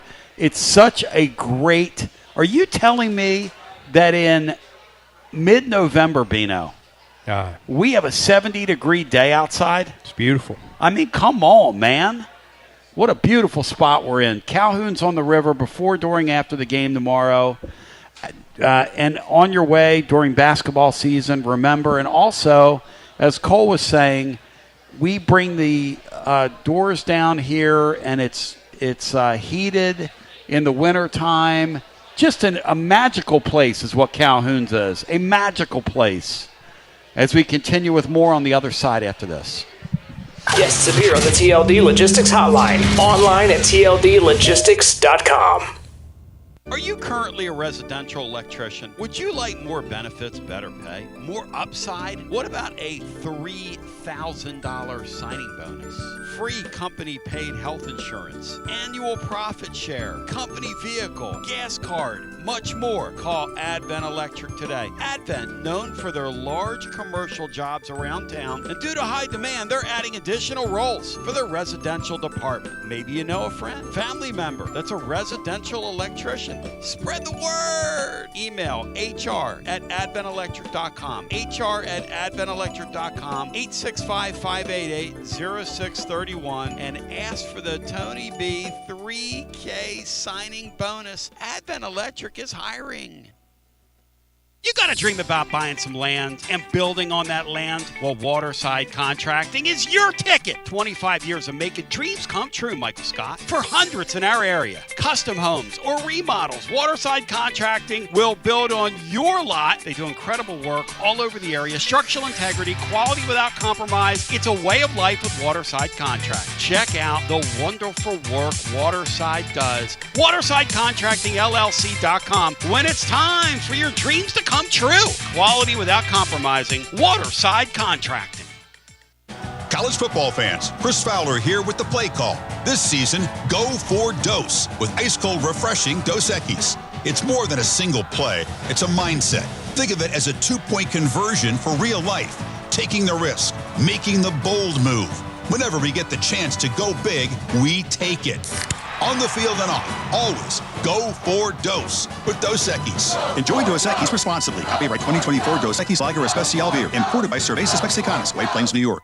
Hi, I'm Jim Simpson, owner of Simpson Meats. When's the last time you grilled a really good burger or steak? One your friends still talk about. Our goal at Simpson Meats is to make that happen every time you have a cookout. All of our cuts of meats, steaks, burgers, briskets, and pork are always fresh, flavorful, and sustainably sourced. We are family owned, so we know the importance of knowing how and where your food is raised. We have been putting quality first since 1888.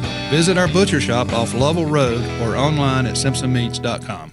Tony Basilio, and we are live once again with Chad Stockton of FC Alliance. And Chad, you're out there on the field, 100 strong here in Knoxville. Talk to me. What's been going on with FC Alliance now that the weather's heating up? We're out here for the first night of the boys' tryouts. We have over 400 kids that'll be here tonight. So a lot of exciting times right now for us. Our club team started at U9 and we go all the way through U19. We have over 1,000 kids that come from Chattanooga from the Tri-Cities that make all our teams and make this club what it is today. So we're excited about it. We finished the younger kids a couple of weeks ago. We just finished the girls last night, and now we're on to our older boys program as we speak right now. And we're blowing and going in the Tri-Cities. Tell me about it. We started FC Alliance North 1 year ago, and coming off the first year, we're the largest, most competitive club up in the Tri-Cities area. We just finished our tryouts last night.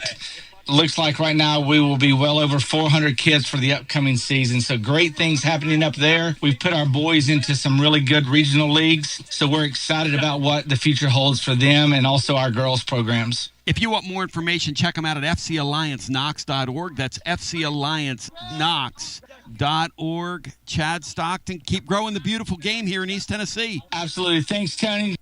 Tony Basilio along with the great Mark Griffin. And we're here to talk about our friends at Performance Medicine. And Griff, their slogan, stay educated, stay healthy.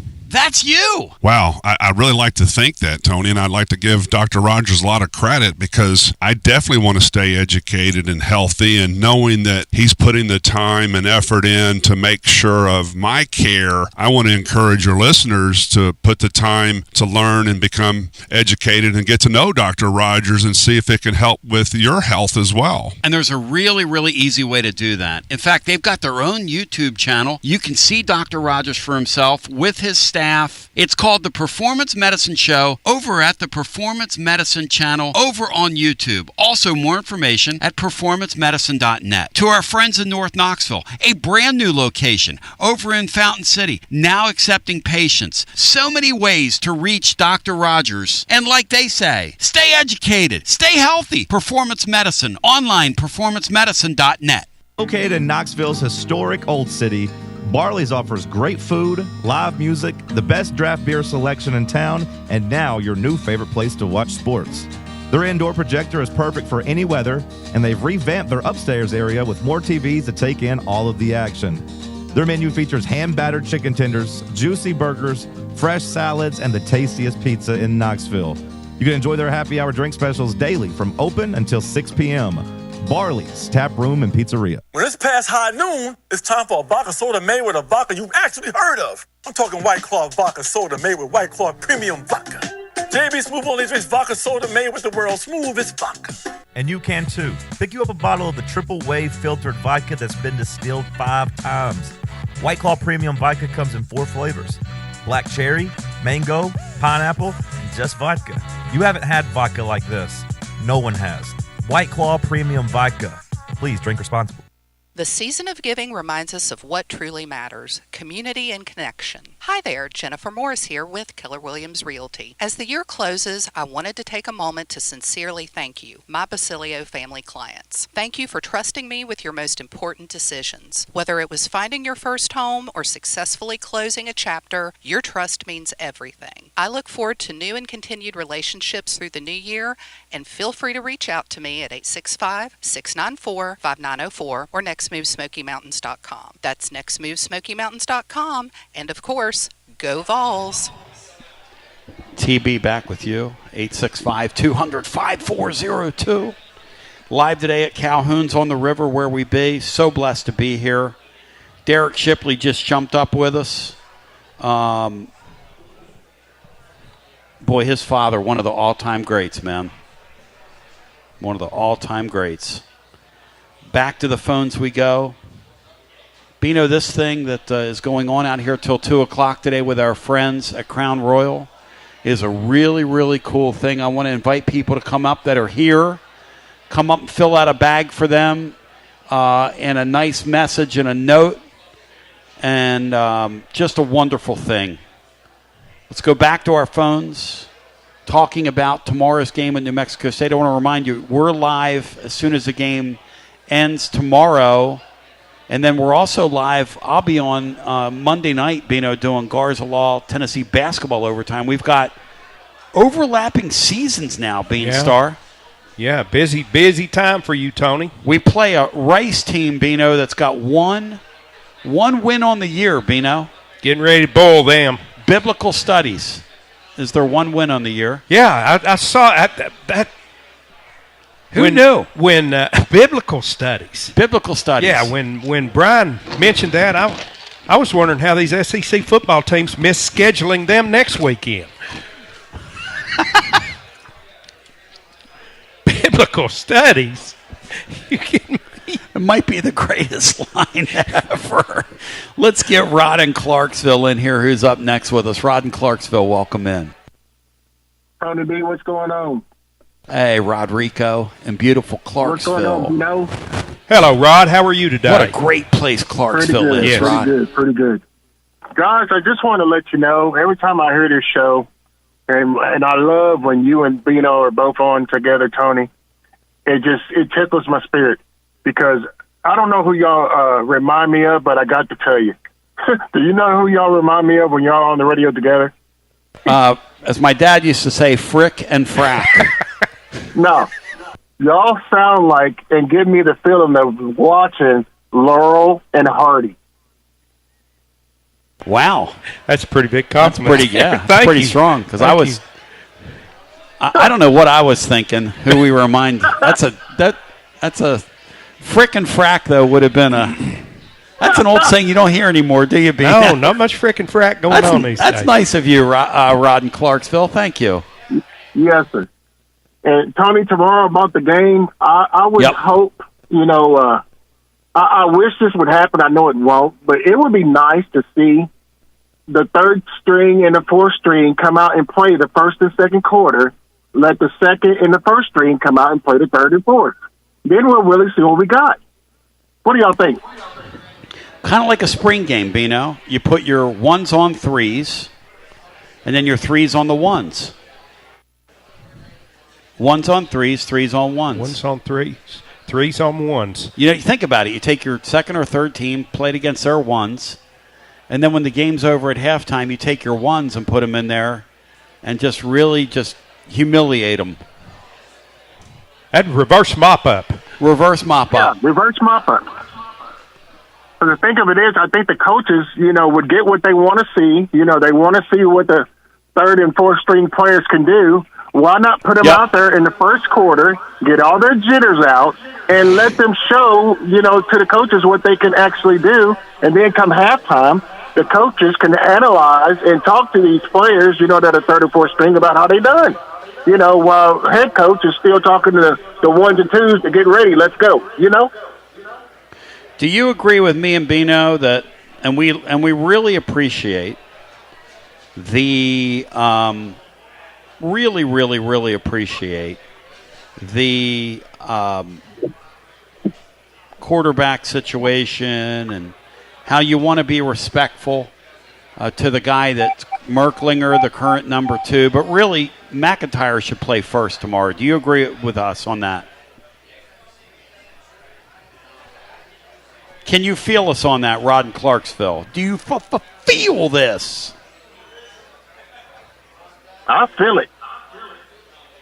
Yeah, you're my man. Tony, y'all have a blessed day. Go Vols, and I appreciate what you're doing with the Monty Group. It's nothing but praise to you, my friend. I appreciate you, having that connection with them and starting this for these kids, because the program in itself is it's absolutely unbelievable. I tip my hat to you, brother. Go Vols. You're the man. 865-200-5402. An illegal sports gambling ring allegedly headed up by mafia members been broken up in New Jersey.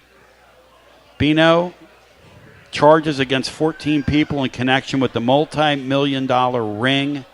We kind of get into this on today's edition of Winners and Losers presented by our friends at Dos Equis. Here's the deal, Bino. There's legal gambling, Yeah. My friends at VIP Play, this, that, and the other. The mob is still alive and well in the gambling game. Still alive and well. Today, Luke Casey family, Tony. Little Joe Perna, who's 55. I don't know whether, Bino, because you and I are both sort of mob aficionados from the 50s and 60s and the 70s into the early 80s when they really broke up what we know as the mafia. They really kind of called the cops on their party, so to speak, through a lot of the RICO statutes and wiretapping and this, that, and the other.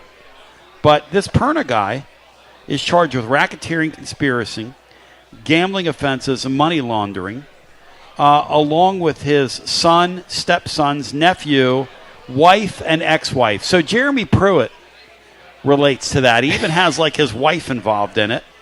Someone's babysitter's in here. Somebody's baby.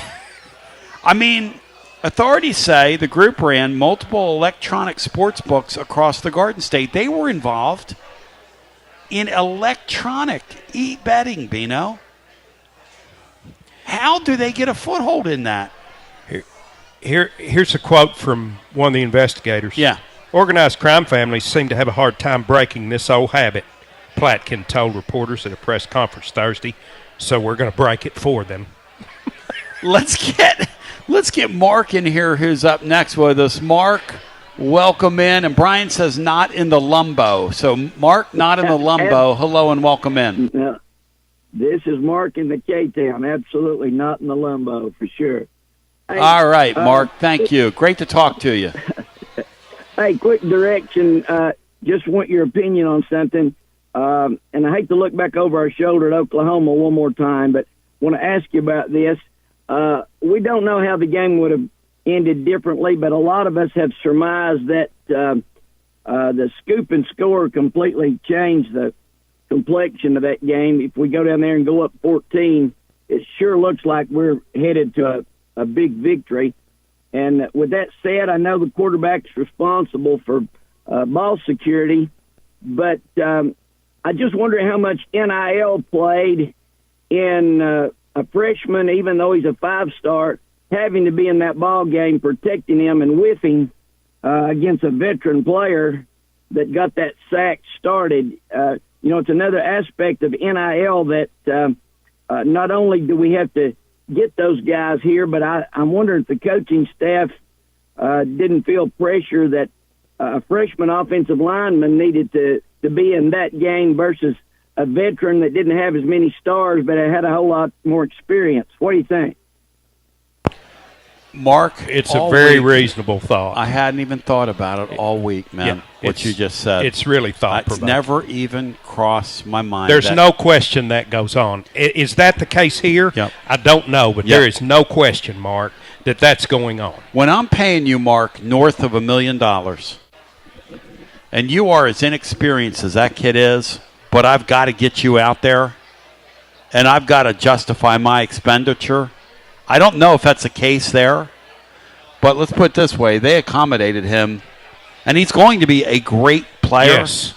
But that particular play right there, Mark, I point back to that play, and I've said a couple times on here, that is why the old-school coaches like the Fulmers of the world would not stick a freshman on the field. And we talked about that Jamal Lewis example.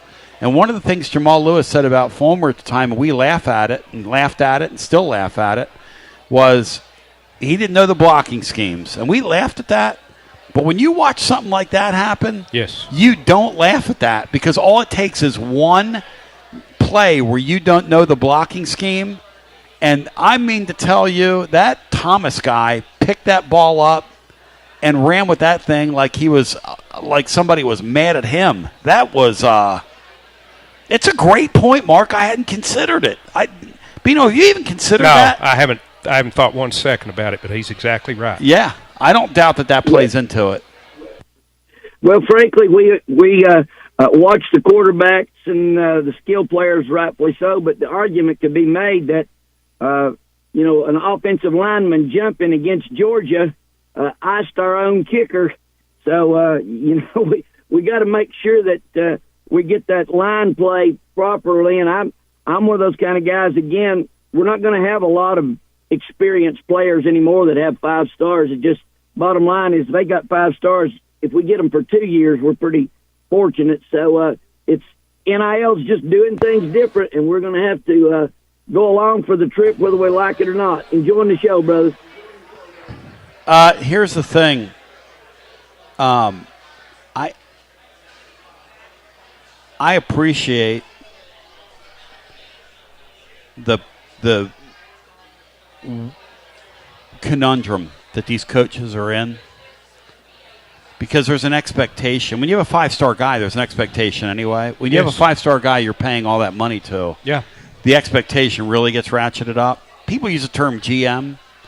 These guys have a lot of GMs, Bino. Think about that. Not only do you have a GM that's your GM, and your AD, I guess, who could act as a GM from time to time and, intervene and get involved, but the people that pay the salaries for those players, you're answering to them at every step of the way. And if you don't think that's the case, you're out of your mind. So, again, it falls under the heading, I wouldn't want that job for all the tea in China, being a head coach. One of the biggest changes in all this movement, Tony, is when you look, and Dave said it earlier in the week when he came in and said, Tennessee has a better roster than Indiana. And that's based solely on number of 4- and 5-star players on your roster. Yes. Indiana has, I don't care what the roster numbers or stars say. Yeah. Indiana has a better football team than us because they've got 4- and 5-year 3-stars who trump first-year 5 stars or 4 stars. It's kind of like second year. You're exactly right, and it's kind of like this, okay? And I'm not trying to be funny here, but Florida, okay, or Vanderbilt rather. Vanderbilt's roster on paper, could not compete with ours. No. You told me off the air, Tennessee better play better than they've played this year, or they're not going to be successful in that game. Now, I don't know if you're going to say that on the air. No, I'm going to say it on the air. I think that is not a hot take. I find that to be an accurate statement. If the Vols don't play a better game than they've played so far this year against anybody, they're not going to win that game. No, I agree with that. I think I said on the air earlier, and this was before Florida just fell off last week. Yeah. That I didn't think I had seen Tennessee play a game complete enough to beat either Florida or Vanderbilt. I certainly now haven't seen them play one that's complete enough to beat Vanderbilt. Now, you never know what your opponent's going to be that's the right. day that you play them. That's right. But looking at their body of work and our body of work, I haven't seen a game yet that will beat them. I don't, for some reason, see Pavia blinking in that game. No, I don't think he's going to blink. No. I don't think he's going to blink. He did blink with Alabama, though. Turned the ball over a couple times where they win that game. Yeah. True. Yeah, that's true. Yeah, he blinked. And I'll tell you this, perception is about winning, right? Our quarterback's been pretty good. Now, he hasn't been great, but he's been pretty good. Mm-hmm. He's a leading passer, up there among the leading passers in the league. I'll tell you this right now. If that field goal goes through against Georgia, he's seen in a different light right now. He is? Yeah. Yeah, that's the reality of it. He's got one huge pelt on his wall. Yeah. Now, he threw a bad ball against Alabama. Bad play call, bad everything, right? Maybe it wasn't a bad play call. I don't know. Let's go back to our phones. No, I but winning really, I guess the point is, I think that was a combination. Winning really matters. And all these games are so close. And this Pavia guy, look, it's 2 weeks away. I don't want to think about what this place would be like if we lost that game. And I think Dave was right last hour. If his team goes to Florida next week and does not win, they will not beat that Vanderbilt team. I think that's accurate. It's hard to argue. I hate saying that. But then again, maybe they will. Maybe that's just how stupid the sport is. But that seems like that would be a kind of a silly thing to happen. That Florida team can't play, though. That Florida team doesn't have any players left. And they really don't want to be out there. Let's go to the phones. And get our next call in, who is Parker. Parker, welcome in. Hey guys, what's up? Hey, Bino. Hey, Tony. Hey, Parker. Hey, Parker. Welcome in, brother. Good to talk to you. It's absolutely gorgeous on the river today. Oh, man, it's unbelievably beautiful here in East Tennessee today. For people listening to us outside this area, we have been blessed with a glorious day today. I mean, it is gorgeous outside. It's going to be a lot more gorgeous than those uniforms that we're wearing tomorrow. Those things are hideous, man. Well, it's a salute to the troops day, so I'm going to reserve what I want to say about those uniforms, but those things look like somebody designed them with some crayons, and they just ran out of colors. Like you had like 3 crayons said, "Design my uniform for me." Those things are not my cup of tea. Maybe they're yours, Parker, but they're not mine. No, man. Why can't we be like Penn State and just wear the same uniform every week? It's tradition. I don't get it, I totally agree with that, but we're beholden to these shoe companies, and everybody does bits now. But I agree with you. They signed the check. I get it. Hey, Bino, what's the pulse of the fan base? I've been really busy with work, guys. I listened to a little bit of the post-Monday show after Oklahoma, and it was like Armageddon. I think Bino was about to get in a fight with a couple of callers. Bino, has everybody calmed down? Bino has just stepped away. But you know what, Parker? Everybody has calmed down. Here's a problem, though. And somebody pointed this out yesterday. It feels like our fans are in unplug mode. And, man, I just don't know why you would unplug with this really interesting Florida game coming up and this unbelievably intriguing Vanderbilt game on deck as well. The end of the season is going to be so fascinating for us. And if we can get the 9 wins, it'd be a very good season. I'm telling you, it's just a playoff, man. It's sad because it really just diluted everything. I mean, last year, I'm sure y'all talked about it, but you beat Alabama, Oklahoma, and Florida in 1 year, and it's all thrown to waste because of Ohio State, the best football team ever assembled. That literally was the Death Star for all of its other teams, and that's the only thing everybody's going to remember about last year. That's right. It's kind of a disgrace what this playoff's done to college football. And another thing, Tony, is I don't even get it. Like, for all the crap the NCAA gets, at least the NCAA puts on a somewhat. You get how the teams get into it, but with this thing, like, it still doesn't make any sense to me. Especially like the whole 5 conference champions, and now maybe there's 2 group of 5 teams that can get in. I don't know, man. It's a weird sport. I love it. Don't get me wrong, it's my favorite. Oh, I love it. Yeah, I love it. I hate, though, that they've taken the starch out of the every week experience of this. And that's why going to that tailgate tomorrow and seeing what these people at Amachi do for these kids and seeing the young families that are going to go into that game tomorrow, because season ticket holders, many give their tickets to people and give them an opportunity to go to a game like tomorrow. Hey, we have to all remember that at the end of it all, when our team lines up, even when they're in those hideous uniforms, they're still our team. And it's still a special, precious day that we get to enjoy together. And, man, I don't give any of that back. To me, I'm not going to get so sucked into the trophy culture that exists in sports now, where they tell me just because my team doesn't win it all, I didn't have a great season. That Tennessee football team last year had a great season to get to that playoff. Not a good season, a great season. And this year, if the Vols get to 9-3, it's a very good season. And there's nothing wrong with a very good season. Not everybody's going to get to win it, and not everybody's going to make the playoffs. You know why it was a great season last year? Because our coach made the adjustments he needed to make, especially on the defensive side of the ball, to win the game. And he had an unproven quarterback, and he learned how to do it, guys. I don't know. I was just really discouraged by how our fans acted, and I get it. You know, everybody has the right to say what they want to say. It's free country. I love that about this place. But man, this not to sound sheepish here, but Heupel was our Moses, and our fans. We were acting like the Israelites. We complaining about the manna from heaven. That's what it sounded like after the Oklahoma game, Tony. I'm just gonna be honest with you. It was kind of sad, really. I wouldn't blame him if he left. It's the way our fans are acting.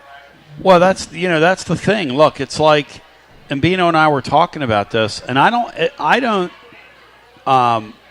Josh Heupel better have some thick skin, because if they go 7-5, if the Vols finish 7-5, they're going to be on him like white on rice, man. So he better have some thick skin. And the case study here is like, you know, one of these schools that got a patient, you know, be it Penn State or or Florida or LSU. Yep. One of these schools is going to hire an absolute bust, and they're going to go into dark time, and it's going to be really a sign for us to watch out for. But before I go, I really want to ask for jump in, talking about it with the Florida game and the Vanderbilt game. Is it likely that we split that, and which one? You know, like if we go down to the swamp and win and lose to Vanderbilt, or do we? Don't do that. Don't do that to me, man. Don't. I'm gonna go. I don't think we're gonna sweep. I don't think we're gonna lose both or win both. I think it's gonna be split. That's my I want to get a nice walk in the park today. Don't do that to me. But thank you, man. Thank you for the call, Parker. 865-200-5402. Man, if they split those two games, I mean, which one do you want to choose? You want to lose to Florida for like the 80th time in 30 years? It feels like 80 losses in 30 years. Or do you want to lose to Vanderbilt and let them maybe scratch on, touch a playoff? I mean, how? What in my? I do have a sick mind, okay? One thing that keeps reverberating around in my mind, in my dark sense of humor, is Vanderbilt comes in here and beats us, celebrates like they've won the World Series, and gets left out of the playoff. That would be really... I mean, if you just think about it, it'd be kind of humorous. Now, I'd hate to lose to them. I'd have to suffer a loss to them in order to see that. But they are in our stadium. They're 5,000. They're nation of 5,000, like Nico's family, because they got about 3,000 fans, just like he has 3,000 family members. Let's go to the phones. On a day where I remind you, my friends at VIP Play, ladies and gentlemen, absolutely getting it done from pillar to post.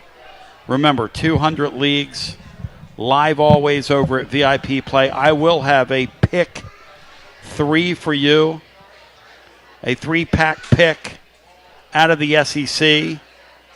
And the bottom line is this. My friends at VIP Play are going to take great care of you. Bino's a VIP player. Everybody gets treated like a VIP over at VIP Play. And very easy to use. 2 games tonight in the colleges. And our friends at VIP Play, what I want you to know is you're going to get treated like a VIP when you use that app. You bet $20, you get $100 in bonus bets instantly, and they're going to take incredible care of you over at VIP Play, where everybody, and I mean everybody, gets treated like a VIP. And if you have a gambling problem, 800-889-9789, 21 and over, located in the state of Tennessee to place a bet. Bino, what's your favorite play in college football tomorrow before we go back to the phones? Oh, Tony. Game you feel best about? Tony B. Tomorrow, the game that I feel best about. Yep. Tony, I'm going to take East Carolina laying the 2.5. Yep. At home tomorrow against Memphis. And that, ladies and gentlemen, is why we give the 800 number out for Bino frequently. Here's Nico the dog. Let me see Nico. Come here. Nico, you would look so good in light blue and gold. You're an L.A. kind of dog. How old's little Nico? Oh, little Nico, you're 2. You're so sweet, so well behaved. My dog Bino would not make it out here. That would not be setting my dog up to succeed. If I brought my animal out here on the porch. Little Lulu. No. Let's go back to our phones. Hey, you guys have a great day. Thank you, guys. Let's get our next call in. Taylor, welcome in. You're on the air. Hey, Tony. Hey, Bino. T's for Tennessee, and T's for Taylor. T's for Tennessee and T's for Taylor. Doing for Amachi. Yeah. Hopefully everybody is going to flood your sponsors with a ton of business because they should, and I think they're motivated to do just that because what you're doing is a great thing. What your sponsors are doing a great thing, and imagine there's going to be a lot of good pictures of those children with their mentors come Monday on T Club, TonyBasilio.com. That's what community is all about, my friend. Amachi Brooke just texted me. Amachi Brooke just texted me, and she said I'm like in tears. She said I just picked up the stuff from Alumni Hall. She said they went above and beyond for us this year. She said I'm like in near tears here at how special the stuff is they've given those kids to keep and enjoy as part of a memento from that weekend. That's really cool, man. Really cool. Tony, I'm not joking. It gives me chills to hear you say that, and for her to text you that. That's really cool. Yep. Seriously, it's Jeff Goodfriend and Beth Parks. Jeff Goodfriend and Beth Parks. You all got my vote. I'll say that right now. Yeah, absolutely. Let's all try to spend as much money as we can over there, and at Calhoun's and with all your sponsors who are contributing. It's good stuff. Tony, I don't think I'm checked out. I love your point, though. I think that's great, and I think hopefully it's the legions of the miserable. It's the vocal minority that are being really negative and loud. But you reminded me we got of course we got Florida at Florida, and we got Vanderbilt at home, which are two just tremendously huge games. If Tennessee finishes with 9 wins, 9-3, it's a tremendous year. It is tremendous. But to your point, if it goes south and goes 7-5. And you can't make the excuse losing Nico now because guess what? We got the stars aligned. Tennessee got the better end of that trade, and Aguilar playing as well as he has only made expectations go up even higher. So I hope it ends up 9-3, but yeah, 7-5. It's going to get really, I think, really loud, really dark over on Rocky Top, Tony. Well, T, stay right there. Here's the thing: I don't understand Danny White's timing. Throaty wrote about this today. I mean, what are you doing with all that stuff about expanding the stadium when you – I just don't – I wish I understood where Danny White was coming from. Danny White needs to text a buddy and stay off social media. That's what he needs. And really, it makes 0 sense. No offense. I mean, somebody needs to take his phone from him. He needs an intervention. At any rate, here's the deal. I love you. I appreciate you. To the living listener, the great William Pattison, who's going to shine like the sun in the middle of the day. Next 2 hours, followed by the great Russell Smith. Shout out to all my friends at Fan Run Radio. You all make it possible each and every day. We love you. We appreciate you. G to the B to the O. And I'm going to sit here and hang out with Bino. You're listening to FM 105.7 and AM 1340, WKGN Knoxville, and W289CU Knoxville, Fan Run Radio. And the great Taylor gets to finish his call now for the ages. One for the ages.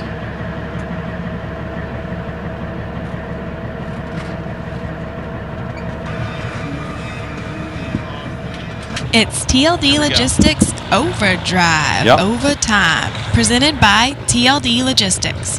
Online at tldlogistics.com. I love Conexial Kristen's voice. Oh my gosh, so soothing. Well, he just turned her down. Bride loves it so much, he just turned her down. I mean, good gosh, bro. Conexial Kristen just got turned down. Hey, Cole, thanks, man. You and your staff all year. It's top notch out Absolutely. here. This Crown Royal deal, all this stuff. Absolutely. I mean, y'all are top notch. It's unbelievable, Andy. Taylor, get back in here. Taylor thinks it's a shame, Bino, that we pull the plug now. I agree with that. What are you pulling the plug on? It's college football season, man. Yeah, I think you lose out when you do it, Tony. It's going to be fascinating and intriguing to see how this team responds here, how all these teams respond. I want to see you compete, man. That's all. Go out there and compete. Yeah, like Bino has said, Tony, and you've said many times, these Saturdays are so few and far between. You blink and they're done. Season's over, and we've got a incredible sports town. We got an incredible venue at Neyland Stadium. We got incredible places before and after game like Calhoun on the river. Hey, we got some Clemson fans here. We got some Clemson fans here. My guys are taking Clemson to win this weekend. I guarantee you that Clemson team's not going to quit this weekend. They're not going to quit. And I don't think we're going to quit either. People think this is going to happen. I don't think so. Tell those Clemson clowns that enjoyed that Super Regional a few years ago in 15 Oh, Taylor, that's wow. Tony, on the way out, I'll just leave with this: is Tennessee's going to roll. They're going to go 3-0. They're going to stomp a mud hole in New Mexico State. Needless to say, they're going to finally figure out how to win in Gainesville at the Swamp, and then they are going to absolutely devastate Vanderbilt. I cannot wait to see Vanderbilt crying on the way back on I-40 back to Nash Vegas. Bino, it'll be fun just to see us pull the rug out from under those clowns. Thank you, T. GBO. We're 10-0. We're going to be 10-0 after tomorrow in the Keith Hatfield Memorial. Yes. Tailgate for the kids, Bino. 10-0, brother. Good. That's the way it should be. We're not losing that game. Late, great Keith Hatfield. And that's why next year we're going to collect tickets for the Texas game and send the kids so we can go 11-0. How do you think that's going to go, collecting tickets for the Texas game? Be a bunch of kids watching it with me at the sports bar, right? Or down here on we'll have the tailgate, and then we'll come down here and watch a game. What do you think, Bino? I've always said it's a God thing, Tony. That would be testing it. Yeah. Yes. It's an amazing time, guys. It really is. I'd say this, Tony. Yeah.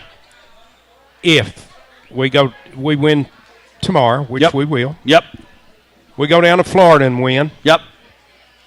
Vanderbilt wins. Yes. Against Kentucky. Yes. There'll be some folks that have checked out that'll check back in.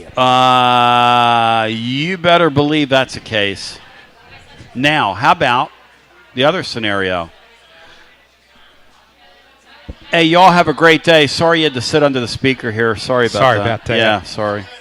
Thank you. Sorry to your family. Think about us later when your ears are ringing. Tinnitus is a real thing. Yeah. There you go. Tinnitus is it's a town in Knoxville. Okay, a place in Knoxville. So, how about this scenario, Bino? Win tomorrow, lose to the Florida Gators. People will check out. Will they check back in?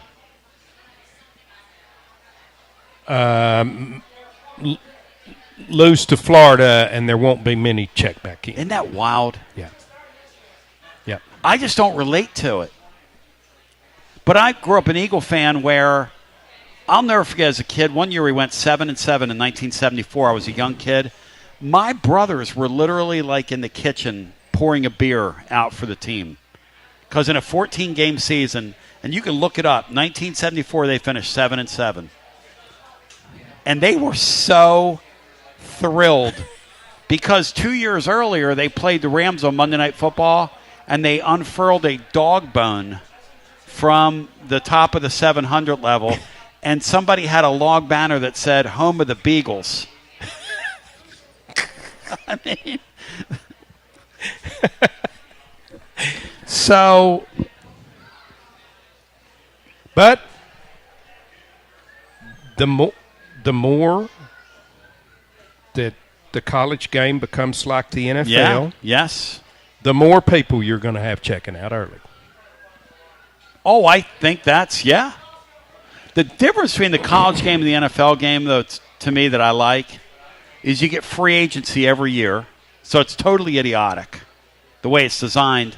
Not only that, not only is it idiotic in that regard, but now you've got coaches trying to recruit guys off their roster because we don't have contracts. So you go here, you go there. I'm going to go over there. I want you to come over here with me. Oh, by the way, we're still going to play hard for this team, but we're going to be like, in 3 months. Who in the hell can focus on that? And that's what's going on in the game. You think that's going on? Yes. I know that's going on. Yes. But let's go back to the phones. Matthew's in Cleveland. Matthew, welcome in. You're in beautiful Cleveland. And we're live at Calhoun's on the River today.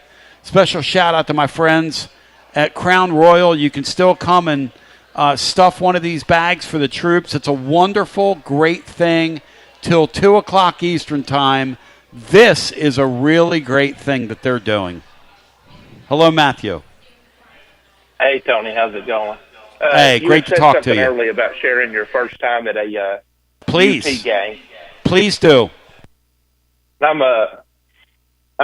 around 50 years old, but I've been a Tennessee fan my whole life. But back in 2022, my cousin had a dear friend of his gift him 2 tickets to the Alabama game. And that was actually, I had been to an orange and white game, but I had never been to a actual real Tennessee game. And it was one of the most magical experiences I've ever had as any time in my life. It was wonderful. You just never forget the first time in that stadium, do you? But especially with a win over Alabama. I mean, everybody was crying. It was a magical experience. Oh man, yeah, that's a pretty good one to have as your first. I don't know how you top that, to be quite honest. No, I don't think you can. But I was going to call in the other day. We was talking about the coaches and contracts and resets and and people leaving just at the right time. And I come across, I was thinking back in the history of Tennessee and a coach that was actually a basketball coach of ours that was the master of the reset, and it was Kevin O'Neal, because he parlayed that getting to the Sweet 16 with that win over Kentucky at Marquette into the Tennessee job. And then he left Tennessee before he was going to be fired and went to Northwestern, I think it was. He did. And did horrible at Northwestern. And I remember then he somehow managed to get hired at Cal, I think. And it was just amazing how he kept on resetting his clock and actually had a long career. He did. I think he went to USC. I'm not sure of that. USC? I couldn't remember whether it was Cal or USC. Yeah. No, I think it was USC that he went to from there. And I can't keep up with all of Kevin's moves that he made. I think then he went back to the NBA with like. And rightfully, you shouldn't be keeping up with them, But yeah, I mean, Kevin was a master salesman. Came in and had a class that was going to be really special here. But he was a guy that just kind of got angry and did things spontaneously that he probably shouldn't have done. And leaving here with that roster was one of the things he should not have done. We had Tony Harris coming in, and Jerry Green, to his credit, managed to keep all those guys, and that might have been different today in this stage in NIL. But wow. Yeah, just to finish up here, I hate to say it, but I think beating Vanderbilt this year means more than beating Florida. Just with all the Pavia statements, how Vandy's going to own the state and they're going to just run the state. It is just so important that we beat Vanderbilt this year. I mean, it would just be, and I can't stand Florida. I grew up in the age of us, having your hopes set on a national championship and losing early to Florida. Of course, we all know back when there was no playoffs, and it's just that one game that was the destiny of our season. It was decided by one game. So I definitely hate Florida, but we have to beat Vandy this year, guys. Well, there's just no choice. I think that's a really intriguing way of putting that. Yes. Don't you, Bino? I absolutely do. He's exactly right. It's almost like the if Florida you remember thing. From the documentary, the statements made, and they said they were going to own this state, and you can't let the little brother come in and take over the state of Tennessee, or even the slightest perception of them taking over. You basically have to nip that in the bud. It would feel like Tony Vitello when he came in and took Tim Corbin's crown, man. That's what it would feel like, because in that sport, people were watching that going, that's just not how that's supposed to be. And in this deal here, man, I mean, people will freak. People will freak out if we lose that Vanderbilt team, and I don't know if we've seen us play well enough that we're going to beat them.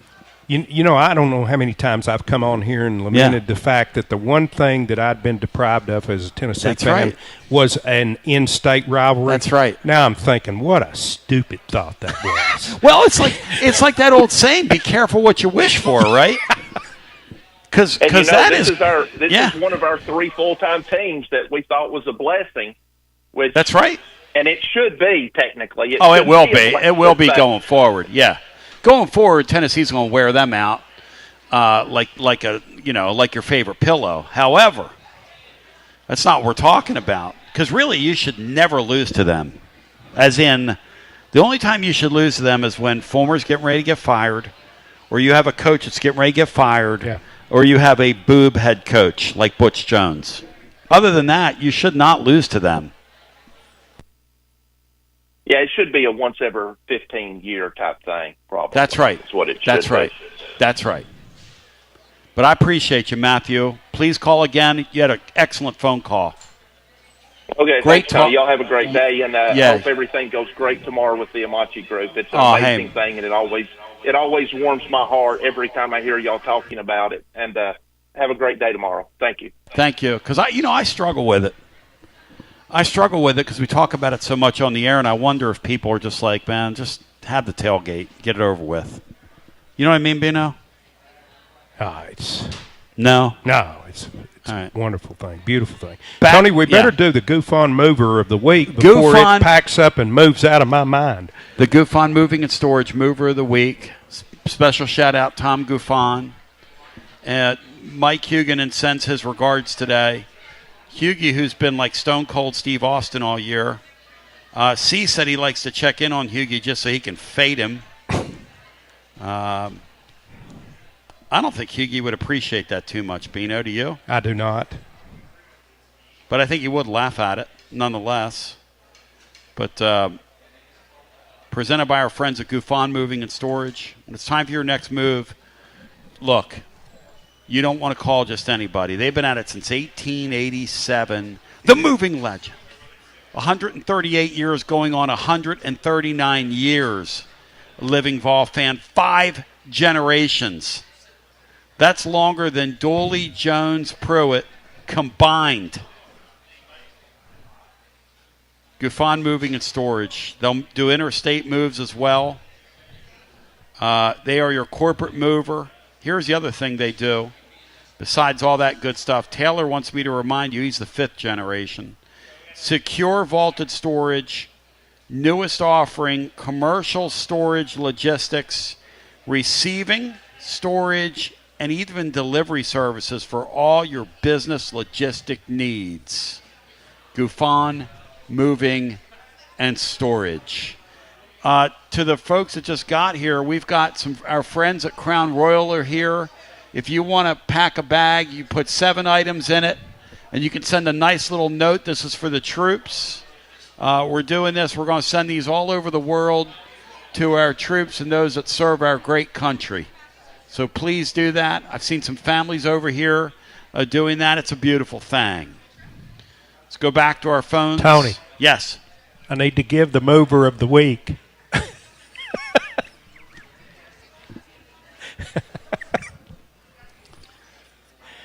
Bino, I think after this week, I think I need to move to the scrap. I think I need to move myself onto the scrap heap. I think you're fine, Tony. I think you're doing just fine.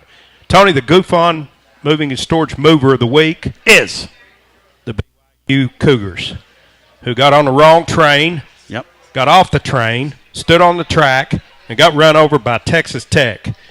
And they need Goof On movers because they didn't move a lick. I think they made it into plus territory like 4 times the whole football game and got beat 29-7 and fell 5 spots in the college football playoff. You know, Bino, they say money doesn't buy happiness. Well, they haven't watched Texas Tech play this year. Ain't that the truth? Because that damn team they have has bought a lot of players, and it's bought a lot of happiness. Well, what do I know? What in the world do I know? And look at they say money doesn't buy happiness. Look at this guy on who is that? Cam Newton? Yeah, it's Cam. Why does he dress like that, Bino? He looks goofier than I do in my hat. Good gosh almighty. Let's get our next call. I've got a quote that's not airworthy, but I'll tell you at some point. Interesting. Hello and welcome into our next call. You're on our, I think it's Rusty. Rusty, welcome in. Thanks, brother. Hope you guys are having a good one and really excited for what you're going to be doing tomorrow. I hope it's a beautiful, beautiful day, weather-wise, and for all those kids that deserve to have a really great time. Amen, brother. Thank you. You bet. You know, this time of year, there's all these coaches getting let go, and there's all this chaos going on, and there's so many people to feel sorry for. But do you know who I feel the most sorry for? Who's that, Rusty? Poor Sheila. Can you imagine tonight when she's making lasagna and Dave walks in the room and says, if this lasagna isn't good tonight, I'm going somewhere else for Thanksgiving. I'm guessing Sheila goes 5, 4, 3, 2, 1, and Dave's back there eating like a TV dinner somewhere. Be my guess. I hope, because bless her heart. Would it kill Dave to maybe one time call and say, what if this Tennessee basketball team goes out there to Vegas and beats Rutgers, then beats Houston? They could really take off. But no, it's if we lose to Florida, we can't beat Vandy. It's always if this bad thing happens, it's going to go a downward spiral. Would it kill somebody to ever be if something positive happens? And they did call in last year and say we were going to Final Four. I mean, the world's hard enough as it is. It'll beat you down. But my goodness, a little positivity every now and then.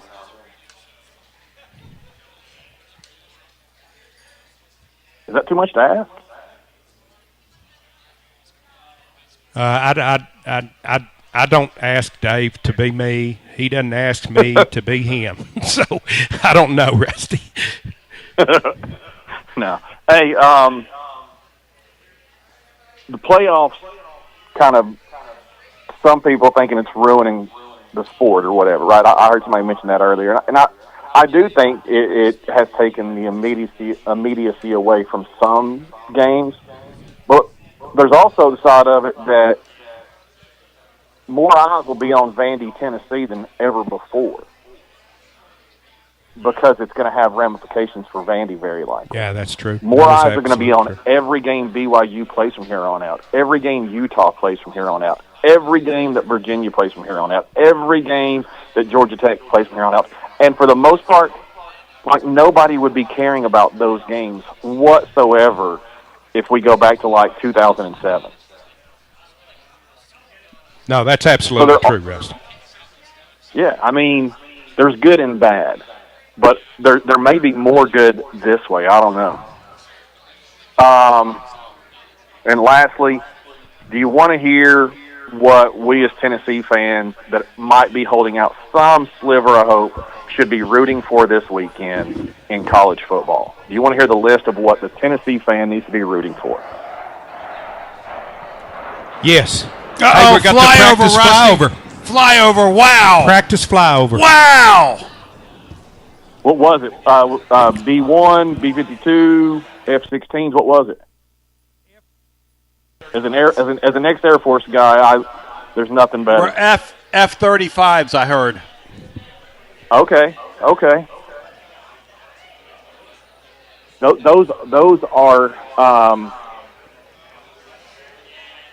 are fighter jets that don't require afterburners that still can break the sound barrier. It's crazy. Wow, really? Yeah. Hey, so I didn't know you were an Air Force guy. What year were you in the Air Force?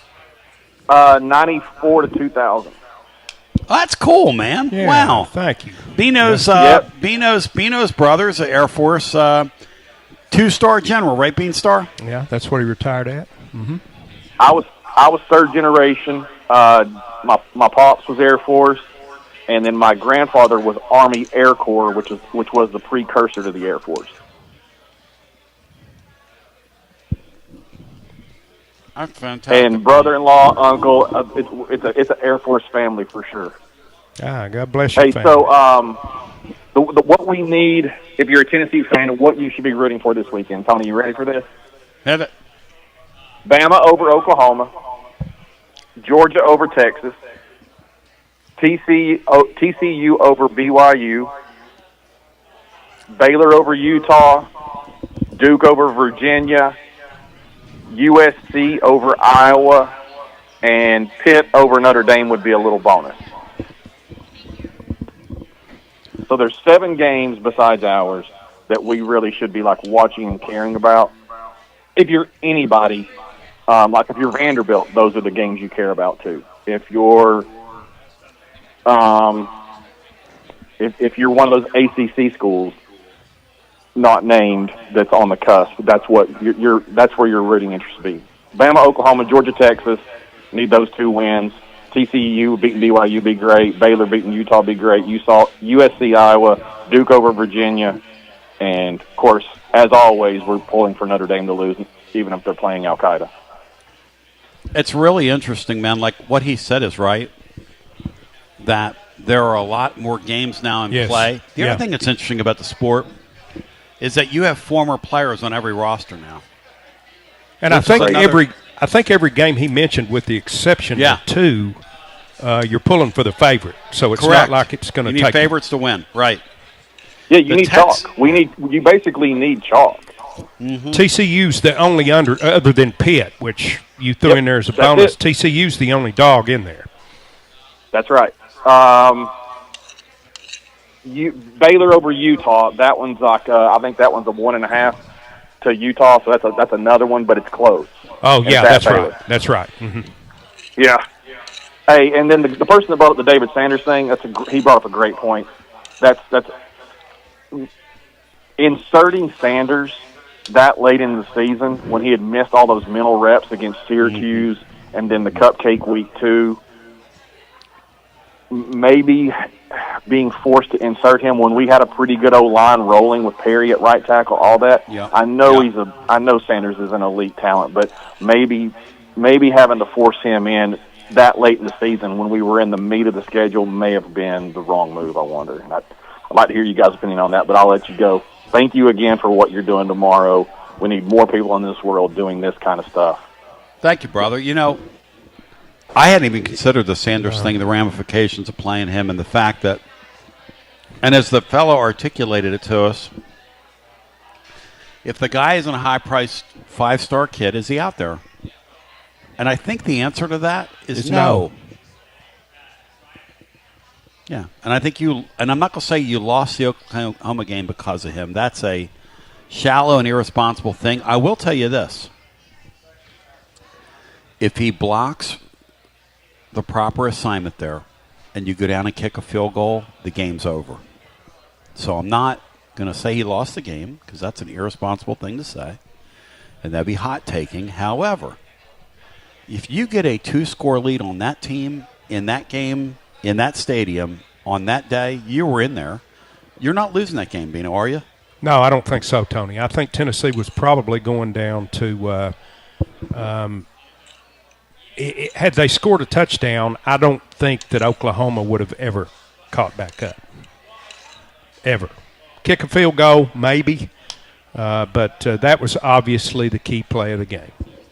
Changed the entire complexion of the game, the way the game was played. Bino, was that kid going to make a field goal there? That's a good question. I don't know. Winners and losers, presented by Dos Equis /VIP Play, is on the way next. Bino, do you have any final thoughts? You've given out your mover of the week. How long do I have to get my picks in today? And am I last so far? Are you last to get your picks in? Or? No, you're not last. No. Is it me or Anthony? No, you and Anthony are never last. You have until 5 o'clock today to get your picks in. 5 o'clock Eastern. I don't know what happens if you don't, but do I get fined? No, there'll be do no I have fines. to pay more? No, to play per week. You and I are self-fined every week. Do you consider yourself, by extension, by proxy, like a member of organized crime since you run a gambling syndicate out of Lenore City? I do not, Tony, because I'm losing money doing it.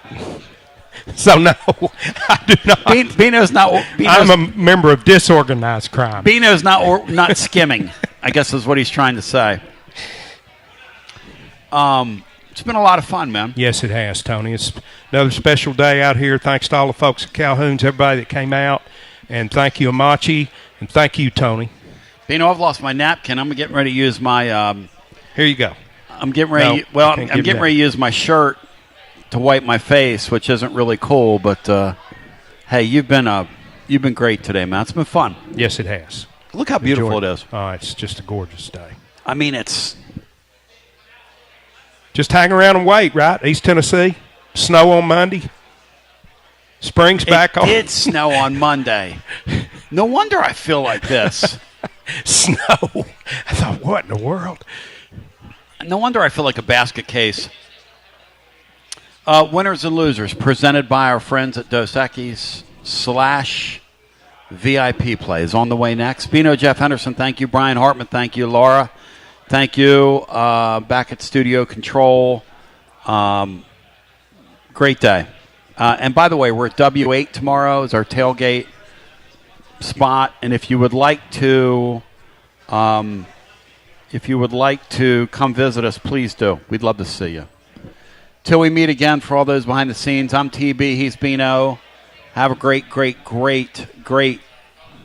weekend, and go Big Orange. Thanks. We'll be on with you tomorrow night after the game. Boys and girls, children of all ages, my friends at Dos Equis proudly bring to you another edition of Winners and Losers. Shout out to Dos Equis. Shout out to our friends at VIP Play.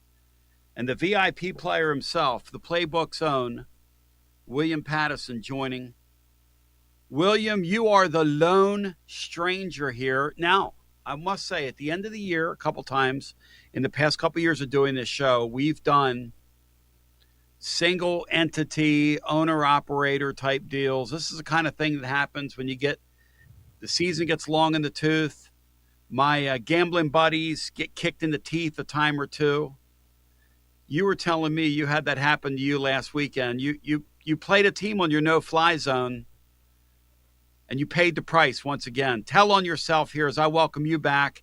It's week 12 here, winners and losers. It's crazy how quickly this college football season has gone by, already in week 12. But it was a positive week last week, but it could have been more positive if I'd stuck to my guts and kept Auburn on the no-bet list. I've bet on Auburn 4 times this year, and that doesn't sound like a good idea. And it hasn't been, because this team continues to hang around in games and then will somehow find a way not to cover. And they fought like hell against Vanderbilt. 38 points, that's the most they put up this season. Offense looked completely different. Yeah. Now the defense, who had only allowed more than 24, or hadn't allowed more than 24 points all season, allowed 45 to Vanderbilt. But heading into it, I felt pretty comfortable with this Auburn defense. And it goes to overtime, and, of course, they don't cover. And it was at 6.5, too. I missed by a half point. That's what makes it even more frustrating. So that was a tough beat, but it was a 4-2 week. And I think we swept last week on winners and losers, filling in for you. So I think we did our job. Yeah, the great Will Heflin. Everybody just said, screw you, Tony. You're not going to show up last week. We're not showing up this week. So, I'll meet you all in the middle. I'll meet you all in the middle in week 13, as the old country song goes. But, when you look at the card this week, give it a letter grade, if you will. Generally, I'll throw that to Lee or C. But through your eyes, William, what do you think of this card? This is setting up to be one of my favorites of the season. I'm not lying. I really like this one. You got a ton of rank versus rank matchups. Those play well into my system. And then at this point in the season, you get some teams that are already starting to think about what's next. And you've got some teams that have gained a little bit of momentum late in the year. Yeah. And a couple of these spots are this week where a team is coming off a tough loss, or a team is still in that top 25 range, but knows they've got to get some momentum going, but again, is coming off a tough stretch. Going up against some teams that know their season's over in terms of postseason, but can still play spoiler and have some really talented players. So there are a couple of spots like that I'm looking at this week, and some top 25 matchups worth noting. I like this as an A-, an A- Nice. card. I really think so. I said last week was a B-. Yeah. I might have 7 or 8 sides this week. I'm serious. Well, we're going to do it. I want to hear your 7 or 8 sides that you like, because you're filling in for the crew. Our friends at Dos Equis, I want to remind you, Dos Equis Lager Especial, Golden Pilsner style beer. It's made from the choice of hops. Listen, it's a great way to celebrate the football weekend that we're about to enjoy. And the Sands are going through the hourglass here in the days of our lives. This is incredible. Incredible that we're already here in week 12. I mean, where has it gone? Think of all the coaches that have already been fired in week 12, and think about what college football is going to look like in about 3 weeks when we know who's in the playoff, and then we start seeing the coaching carousel and then the portal. And I think we're going to see the craziest offseason we've ever seen. But between now and then, we've got 3 full weeks of college football. Let's savor it. Do it with our friends at Dos Equis. Remember, a nuanced blend, a Golden Pilsner style nuanced blend of malts and earth tones, flavorful, yet light tasting and smooth, a balanced composition, and always that clean finish. So shout out to my friends at Dos Equis. All right, William Pattison, give me your first play from the colleges and what you like, and give me those 7 plays you really like here. Go for it. Yeah, let's start off Friday night. So I guess this is later tonight. Yep. This is going out Friday. Can I interest you in Clemson? Plus the 2.5 on the road against a Louisville team coming off a bad loss last week against California. Yep. Clemson gets a win over Florida State. Granted, the Seminoles are a bad football team, but Clemson looked motivated last week, and they look like a team that still has something to play for. And this is a group that is veteran-led by Cade Klubnik, who's playing in his final games of his college career. He talked about that post-game a couple of weeks ago. It got emotional about it, so he still cares. And Dabo Swinney also, I think, feels a little bit of the pressure here. And you've seen this line drop significantly over the last couple of days. You're at 2.5 now. This was at, I believe, this was at 6.5 not too long ago. So this has dropped a bunch. And I like playing Clemson here in one of these spots that I was explaining earlier. Louisville coming off a tough loss. Their running back, Isaac Brown, banged up. Clemson coming in with a little bit of momentum, still something to play for as the season goes on. And the line is pretty telling. 2.5, if it doesn't make sense, Tony, it makes dollars. I like Clemson plus 2.5 on that Friday night. Hey, Lee, I love this, guys. Lee's now in the room, Nashville Lee. Talk to me here, Lee. He likes Clemson plus 2.5. That was 2 weird results last week. Did anybody see Cal? Maybe you guys saw it. Cal and Louisville, that makes 0 sense when you look at how Cal had played in recent weeks. But this bi-coastal thing that they got going in that league is it seems immutable. But Lee, your thoughts on Clemson plus 2.5 after their great showing of Florida State, and Louisville did a checkout last week. Yeah, I mean, I think the Louisville line was obviously really inflated. I think Louisville's a pretty average football team that was without their best player. And that's pretty much all there really was to it. Historically, Brom's been really bad in those spots as a big favorite. So, I mean, that kind of made sense actually to me. I don't think there's a whole lot of separation between most of these teams around the middle of the ACC, even to the top of the ACC. I think they're all about the same, like power rating wise. You know, so 3 points depending on home and away. So, to me, I'm almost flipping a coin. I feel like with half of these games. I mean, if you can figure out motivation with who's still playing and who's not, then I think that's probably the side you want to look.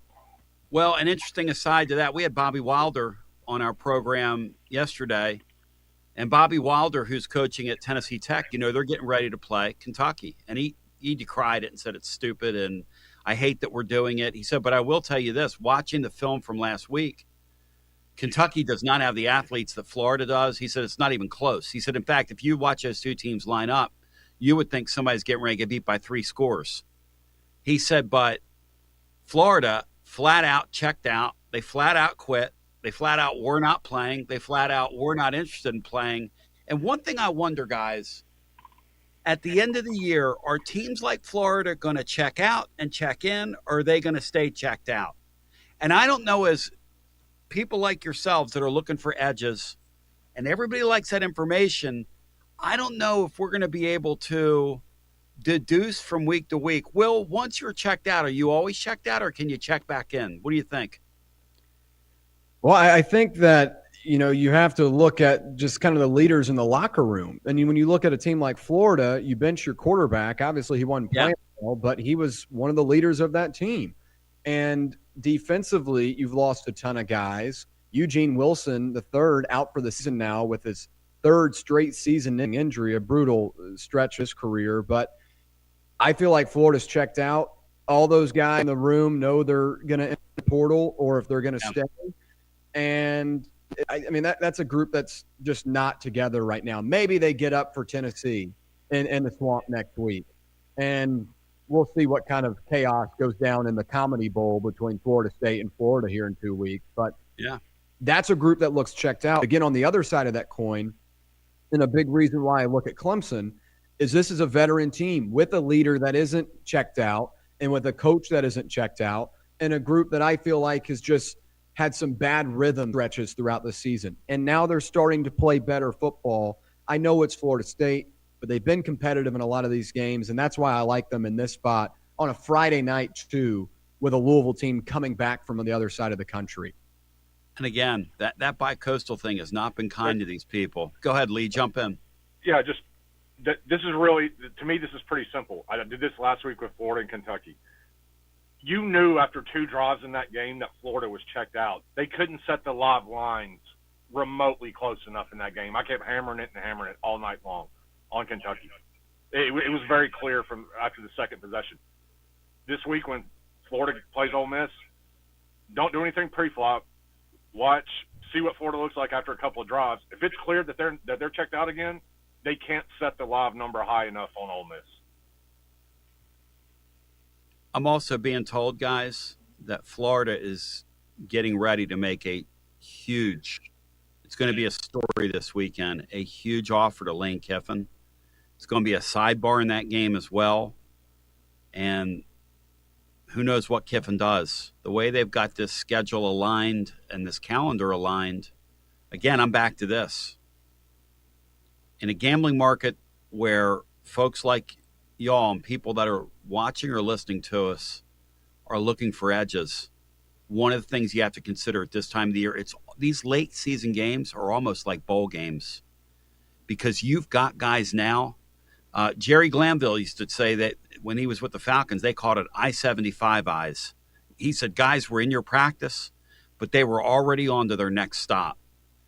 And I think that's going on all over college football right now, and it's only natural. I think coaches are doing it too, coaches and players, and so who knows how any of this is going to play out. All right, Lee, give me one of your plays on the board that's calling your name after you had a really solid week yourself in the colleges, along with everybody on here last weekend?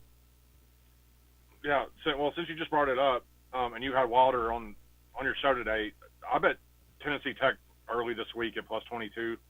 I don't know what that number is now. I think they did take some money. It might have come down. Yeah, like if you're Kentucky, you've got this game sandwiched in the middle of this SEC. Look, they've been playing well. Kentucky's been playing well. I've been on them the last 2 weeks. Yeah. They got Vandy on deck, and then Louisville. They're rivals. I'm pretty sure when they scheduled this game against Tennessee Tech like 5, 6, 7 years ago or whenever it was, they weren't expecting a 10-0 top 5 D2 team to be walking into their building that can score. That can get up and down the field. I've got some FCS guys that I trust with everything, and they've been riding this Tennessee Tech team since week 1. So I played them early this week at plus 22. I think it's a terrible, terrible spot for Kentucky. I think Tennessee Tech's going to be able to score and keep this within 3 scores at least. So I like Tennessee Tech quite a bit. To your point, I found Bobby Wilder, who said, look, we don't want to play in this game, but we have every intention of competing with them. He said, and our hope is, and he just said this into an open microphone, our hope is that they see us as kind of a walkover sort of sandwich game, and we can hang around and score some points and keep this thing a game into the fourth quarter. What an interesting, odd play, Lee, from you, but it does make sense because that's a 10-0 football team. It's pretty good. And Kentucky, even with Boley, they don't score a tremendous amount of points. I mean, even with the Boley kids. So the interesting game, guys, is going to be next week when Kentucky and Vanderbilt get together. It's going to be really interesting. What's the number going to be in that game, do you guys think? Any idea? Is that game in Nashville or is it in Kentucky? Yeah. Nashville, right? Let me double check. I think it is. Yeah, it is. It is in Nashville. Yeah, because Vanderbilt, rounded out with 2 home games and then at Tennessee. So I'd say probably they'll give more than a touchdown. Probably 8.5. I'd say 8.5, 9.5 in that number. Wow. And then we'll see if it climbs. But I don't think Kentucky has the type of unit that like an Auburn did, and that's why Auburn was under a touchdown last week. That's why they were at 6.5 because of that defense. I don't think Kentucky has that type of unit, even though they're playing better offensively. Yeah. I'd say 9.5 right now would be what I project. It's going to be really interesting. All right, William Pattison, you of the Playbook, presented by our friends at VIP Play, over on Fan Run Radio, Monday through Friday. Hit it, man. Give me play 2. Yeah, play 2 is going to be a system play, rank versus rank matchup, with the home team a favorite of 3 points or more. There are a couple of these this week, but my favorite's going to be USC against Iowa. You talk about that coast-to-coast travel. The Hawkeyes are coming off a gut-wrenching loss in the final moments against Oregon. Now they've got to get on a plane and travel to Los Angeles to take on this USC team that still has a lot to play for.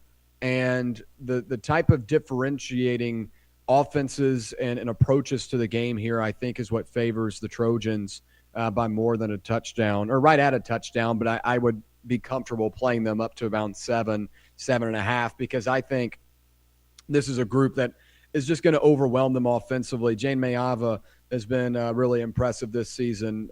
Malik Lemon at wide receiver is going to be an NFL prospect, a first-round draft pick. Iowa wants to slow you down. USC likes to play with tempo, and in their own building, coming off the loss to Oregon last week for Iowa, I just think it's a bad spot. I like USC at the 6.5. Lee, do you have anything on that game, any inkling in terms of that matchup? Yeah, I laid 6.5 at USC earlier in the week. My only hesitation right now is the weather. They're calling for 1 to 2 inches of rain between Friday night and Saturday night in Los Angeles. Which is going to favor Iowa. It's not going to be like that cold slop that it was last week versus Oregon, but a steady downpour for 4 quarters would definitely help Iowa in this situation. I'm not real crazy about that, but the spot stinks for Iowa coming off of that game. They had every bit of chance to win. Oregon rolled up 347 yards. I think Iowa had 220. I think if Oregon can put that many yards up on them, I think USC's offense should be able to kind of do what they want. It's just a vast difference in athletic ability with Jacoby Lane, with Lane and Lemon and all. So yeah, it's just the weather has me a little spooked, but I do have a ticket right now in USC. Do they have a cornucopia of stars on that offense, guys? Yeah, they do. It's crazy. They got guys all over college football too. Yeah, wide receivers that have come out of there. That, I mean, their table scraps are damn good players. All right, Lee, give me your second play from the colleges here on Winners and Losers, presented by our friends at Dos Equis since 1887. Yeah, so I'm on Oklahoma. I took Oklahoma +7 at open. This is 6. I think 6 is fine. On this, I think Oklahoma's very live to win this. I think there's too much respect being shown to Alabama. That they haven't. I know what their record is, but they've been far from like this invincible unit that can't be beat. Yep. Oklahoma's got massive edge defensively here, massive edge on special teams. You're going to take a one-dimensional Bama offense that can't run the ball and go up against Brent Venables. I know Tennessee moved the ball in Oklahoma, but Oklahoma had to defend the run. They don't have to defend the run against Bama. Bama can't run it against anybody. Their rushing statistics are like near bottom 20 in the country, no matter which one you look at. Oklahoma's had a week off. This is a must-win for them. They can't afford to lose this. I think this is too many points. I think this is a field goal game. They're going to draw this thing out. I mean, they're going to turn this thing into a slot fest. It's going to be ugly. They'll get 2-3 yards and cloud of dust if they have to, and run it with Mateer on 3rd and 1, 4th and 1. Keep the offense on the field. Keep Bama's offense off the field. I think this is a gross game. I think Oklahoma's in it at the end. So I think they'll have a chance to pull this out. I've got a little bit of Oklahoma money line as well. Can you imagine what will happen in T-Town if Oklahoma gets out of there with a victory? And I agree with you, by the way. I think Oklahoma's got an opportunity here. Alabama, that they're in a spot for a playoff berth with that lack of running game they have is, to me, it tells you everything you need to know about the SEC in 2025.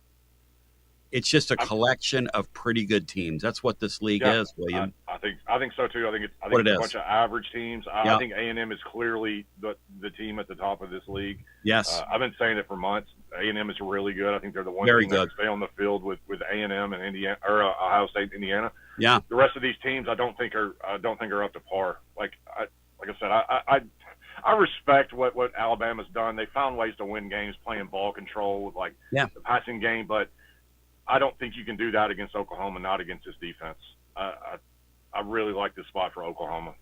William, what's your system tell you in this game? Yeah, so that's the thing. This is one of the only games this year that I'm not comfortable taking the system side, because this is usually not a blind spot for me where I just automatically take it. But I usually like this, but I don't like this one either for Alabama. I would lean Oklahoma as well, because Alabama has not been as dynamic offensively over the last couple of weeks, and their EPA numbers are down.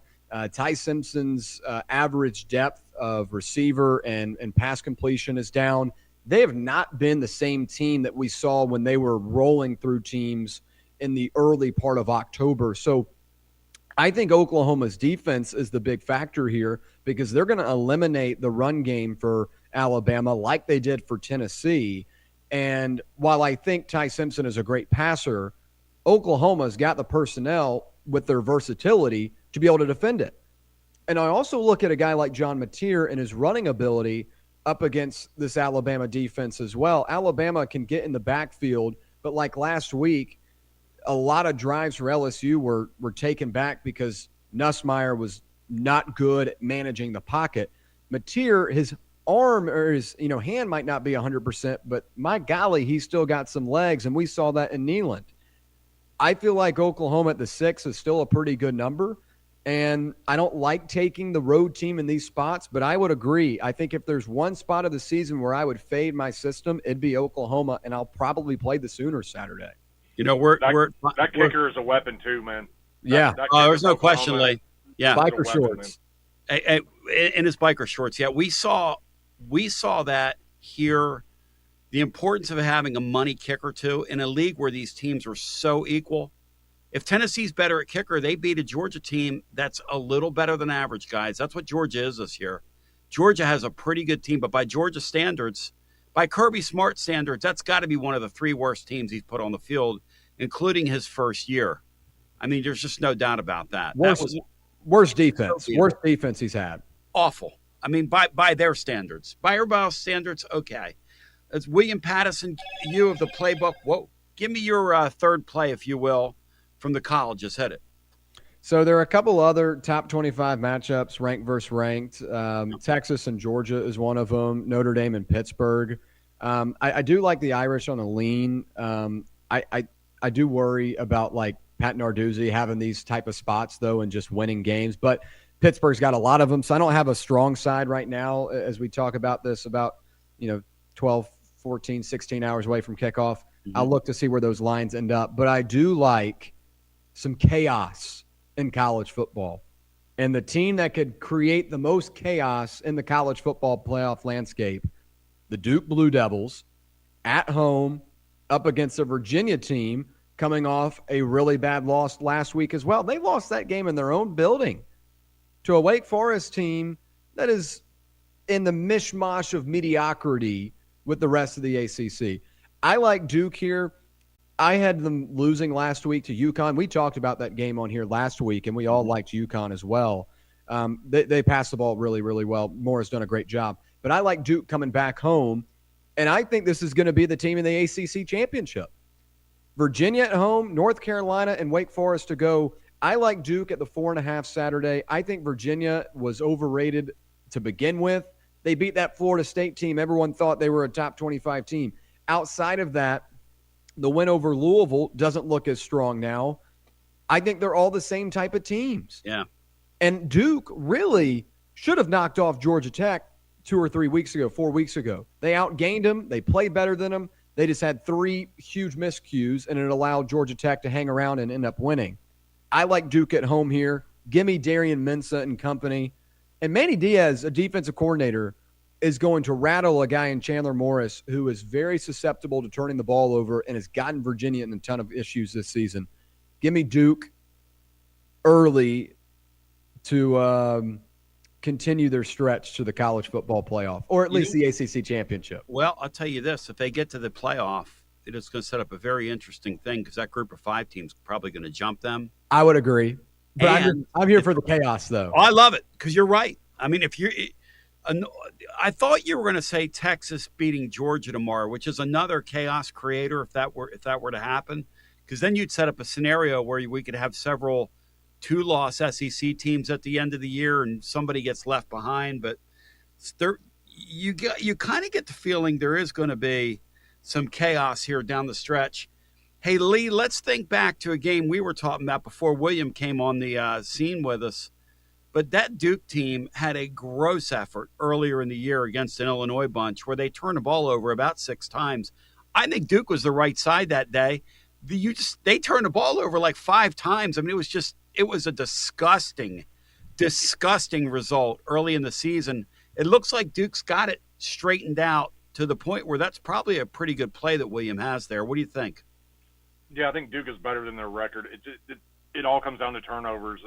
Duke should probably have 2 more wins on their record, but it's been turnovers in games versus, like Georgia Tech, Illinois, that's killed them in those games. Awful. If they just take care of the ball, they are the better team than Virginia. Virginia should probably have 2 more losses. That they've lucked their way into a couple of wins. But yeah, their bubble kind of got burst last week. So yeah, I like Duke here too. Chandler Morris, they announced that he was going to play today, and that line only came down like 1 point. I was hoping it would come down a little bit more. But I do think, Duke is likely to side here. I think they're the much better team than Virginia. What number would you play it up to, Lee? Where would you be comfortable? I mean, it was at 5.5. It only dropped down to 4.5 when he was announced in today. So I think 4.5 is fine. I wouldn't play it. I wouldn't play more than 6, just because I do think Duke is better. But at the same time, like I said before, I don't think there's a whole lot of difference in all these ACC teams. I don't want to be laying big numbers in that conference, that's for sure. Well, and as you said earlier, that conference is just a pile of ick. Now, it's fun to watch. Those teams still play hard. our conference, and people are mad at me for saying this, but by our standards, our conference is kind of mirrors their league because we don't really have, outside of A&M, we don't really have a great team. We have a bunch of good teams. I'd say the difference between the ACC and the SEC is that the SEC has a collection of good teams and then one great one. Right. And then the ACC is a lot of mediocre teams. Yes, mid. It's kind of just that. Yeah. And they're mostly mid. Even their signature teams are mid. Clemson's mid. Florida State's worse than mid. Miami is high price mid. You know, if you Miami look at their body of work. Miami should be a whole lot better. They should be way better. Yeah. They've got, I mean, Ruben Bain and Akeem Mesidor are going to be 2 NFL defensive ends next year. They've got both those guys on their line. And then offensively, they've got a Magoa, who's going to be an NFL player. Beck's going to be an NFL level player. Yeah. The Malachi Tony kid is supposed to be in high school, and he's one of their best receivers. Like, they've got an abundance of talent and depth, and it's just Mario Cristobal. 5-9 since he arrived at Miami in November. Nobody likes going into the 4-minute offense with about 26 minutes left in the game. All right, Lee, give me your third play from the colleges. That's a great line. I might steal that from you tomorrow. I'll attribute it to you one time, and then after that, it's mine. Well, you mentioned Notre Dame. Yeah, I'm on Notre Dame here. I'll lay the points. It's up to 12.5 now. Anything less than 14 is fine. I know Pitt's been much better since they made the quarterback change. These are the teams they've beaten on their win streak here: Boston College, Florida State, Syracuse, NC State, and Stanford. It's like the dregs of the ACC. This is a ginormous step up in competition for them. And this game doesn't mean anything to them. Pitt can still make the playoffs, but this game is meaningless. They have to win their last 2 ACC games to get to the ACC title game. And what solidified for me was Narduzzi's comments on Monday. He literally came out and said, this game doesn't matter. He said they can come in here and beat us 110-10, and all we care about is winning the ACC. Like, he said it. At the end of his comments, he was like, "But we're focused on Notre Dame." Yeah. But they got a long like injury list. Like, anybody, like Des Reed is questionable. Anybody that might be banged up, I got to think they're going to be interested in probably sitting them here. I know game day is going to be there, and I'm not saying they're going to lay down. I'm sure they're going to play hard, try to win the game. But when your coach comes out and says that the Monday before the game, and you're going up against the best team you've played all year long, that I've got serious questions. I just think Notre Dame's a better. I've got Notre Dame power rated as a top 5 team in the country. This offense is legit. Pitt has great defensive rushing statistics, top 5 in the country. I just listed the teams that they've beaten. This is a massive step up when you're talking about Jeremiah Love and that offensive line Notre Dame's bringing to town. And even if they stop their running game, I don't think Pitt's secondary can slow down their receivers. So, yeah, I like Notre Dame's offense here to do kind of whatever they want. So, and Notre Dame can't lose. They know this is every game. This is their last big one. They got Syracuse and Stanford after this. This is really Notre Dame's last chance on a marquee big stage to go out and show everybody this is who we are. A lot of people are talking about, well, you're ranked above Miami. They beat you, whatever. I think this is all Notre Dame. I think Notre Dame puts a hurting on Pitt on Saturday. William, what you got? Yeah, I agree with a lot of those points. And I think Notre Dame is a really good football team. I think a lot of people get caught up in the logo and the name Notre Dame and try to throw them in conversations. You even saw Joey McGuire of Texas Tech this week in his press conference just aimlessly throw something at them. I think Notre Dame has played really good football over the last couple of weeks. That Boston College game is something a lot of people point to, but you look at the discrepancy in yards per play. Notre Dame had 8.3. Boston College had 4.4. Discrepancies like that this season in 17 games that have qualified, the average margin of victory has been 44.5. So Notre Dame should have just blown them out, but they had a couple of drives stall out. And I thought last week against Navy, a 7-1 Navy team, granted Blake Horvath didn't play, they wiped the field with them. And this is the same type of stuff they did last season. They had an early season loss. They knew that their season was kind of on the ropes a little bit because they're a non-conference independent team, and they steamrolled folks the rest of the way. I feel like Pitt has played really good football, and I don't I don't love fading them here because this is going to be their first opportunity to showcase what they look like against a competent opponent. Yeah. And I like his point, too, about that rush defense because that has been a big plus for them. But I look at the secondary up against Jaden Greathouse and Malachi Fields. Fields is a guy they were all over in the portal. They brought him in for a reason. And CJ Carr is playing lights out. Second graded quarterback right now by PFF and a lot of major metrics. He's a stud. So I'm willing to lay the points with Notre Dame. I'm going to do it Saturday. I'm just looking to see if that number moves any bit as it has moved up a couple of points this week. The Narduzzi comment, if I can add one more thing, I feel like a little bit of that is just his personality. He's always kind of said weird stuff like that. So I don't want to bet based off of that and what he said. But it is true. They don't necessarily have to win this one. But yeah, I feel like so many people are kind of reading a little bit too much into that. I think Pitt will still be up for it, though. Tony Vitello's gone now. I can say this. Italians are whiners. And I love my people. I'm for my people, not against my people. But generally, Narduzzi has this in him. Like, he's done this. Like, he's weird, man. He's quirky. I think he knows Notre Dame can put it on him, and I think he's prepared. I think he's like just preparing people for that's a possible outcome. Like, I think he kind of knows it might happen. That's what Tony would be like. We're getting hammered, and I'm going. You get the best team in the deal, and he's I don't know. and generally, when he felt that way, somebody would beat Tennessee. Generally, when he was, I think a lot of times coaches know, but they can be surprised, like we can be surprised. Who knows? Maybe their high flying offense continues to fly high, but you're right, Lee. And when their path to the playoff does not include beating Notre Dame, why would you? Why would you risk your players when I've got to win 2 and then win a championship game? Yeah, they've got 2 key linebackers on the injury report. They cannot afford to lose. Yeah, they can't afford to have anything happen to Des Reed. So I'm it wouldn't shock me if those guys didn't play. Do you know the last time Notre Dame lost outright as a favorite on the road? I bet it's a great question. You got to go back like 30 years. This is like the late 90s. Wow. Good. Wow. That's a good point. That's pretty good. It's crazy. Like they've dropped some at home to like Marshall and like a couple of games that some Northern Illinois weird games, but they've been at home. They haven't lost on the road as a favorite in like almost 30 years. Same. Let me get one pick in here. Well, I was going to get Lukey Dome. Lukey Dome's got a pick. All right, let's see what the clone has for us. It's Winners and Losers presented by our friends at Dos Equis. Also, shout out to our friends over at VIP Play. I'm going to let the great William Pattison share with you a few words about what he does on the VIP Play playbook here momentarily. But here's the clone, who's also been known to hit the airwaves over at Fan Run Radio. Here we go. Hey, Tony.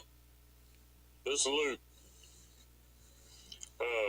I'm going to take mystery picker this week. I'm going to tell you a team I think should be in the national championship talk, and nobody's talking about them. And that'd be Georgia Tech. The Ramblin' Wreck from Georgia Tech. I believe they're 16.5-point favorite at Boston College. And, I've always thinking outside the box. And still want that. Tell our boy Heflin there, I do want that baseball dome. I mean, I think Elander is going to keep this program right in line. And but I do. I want that baseball dome for Tennessee. And but I think Georgia Tech minus 16.5 is the play this week. Is this guy serious, y'all? Georgia Tech minus. I know he's doing a bit with Lukey and the Lukey Dome. What do y'all think of that play? Well, Boston College is in disarray right now. Bill O'Brien last week kind of lashed out on a reporter. Mm-hmm. I think he's feeling a little bit of the heat. And Boston College just isn't a good team. But he did lose me. Clone did lose me when he started talking about Georgia Tech being in the national championship in college football. He lost me there. So if he was trying to rope us into that 16.5, he lost me off the jump. But I do agree, Lee, that we really need to. Danny White, instead of expanding the student section, needs to put a roof over on his baseball stadium if they ever get it finished.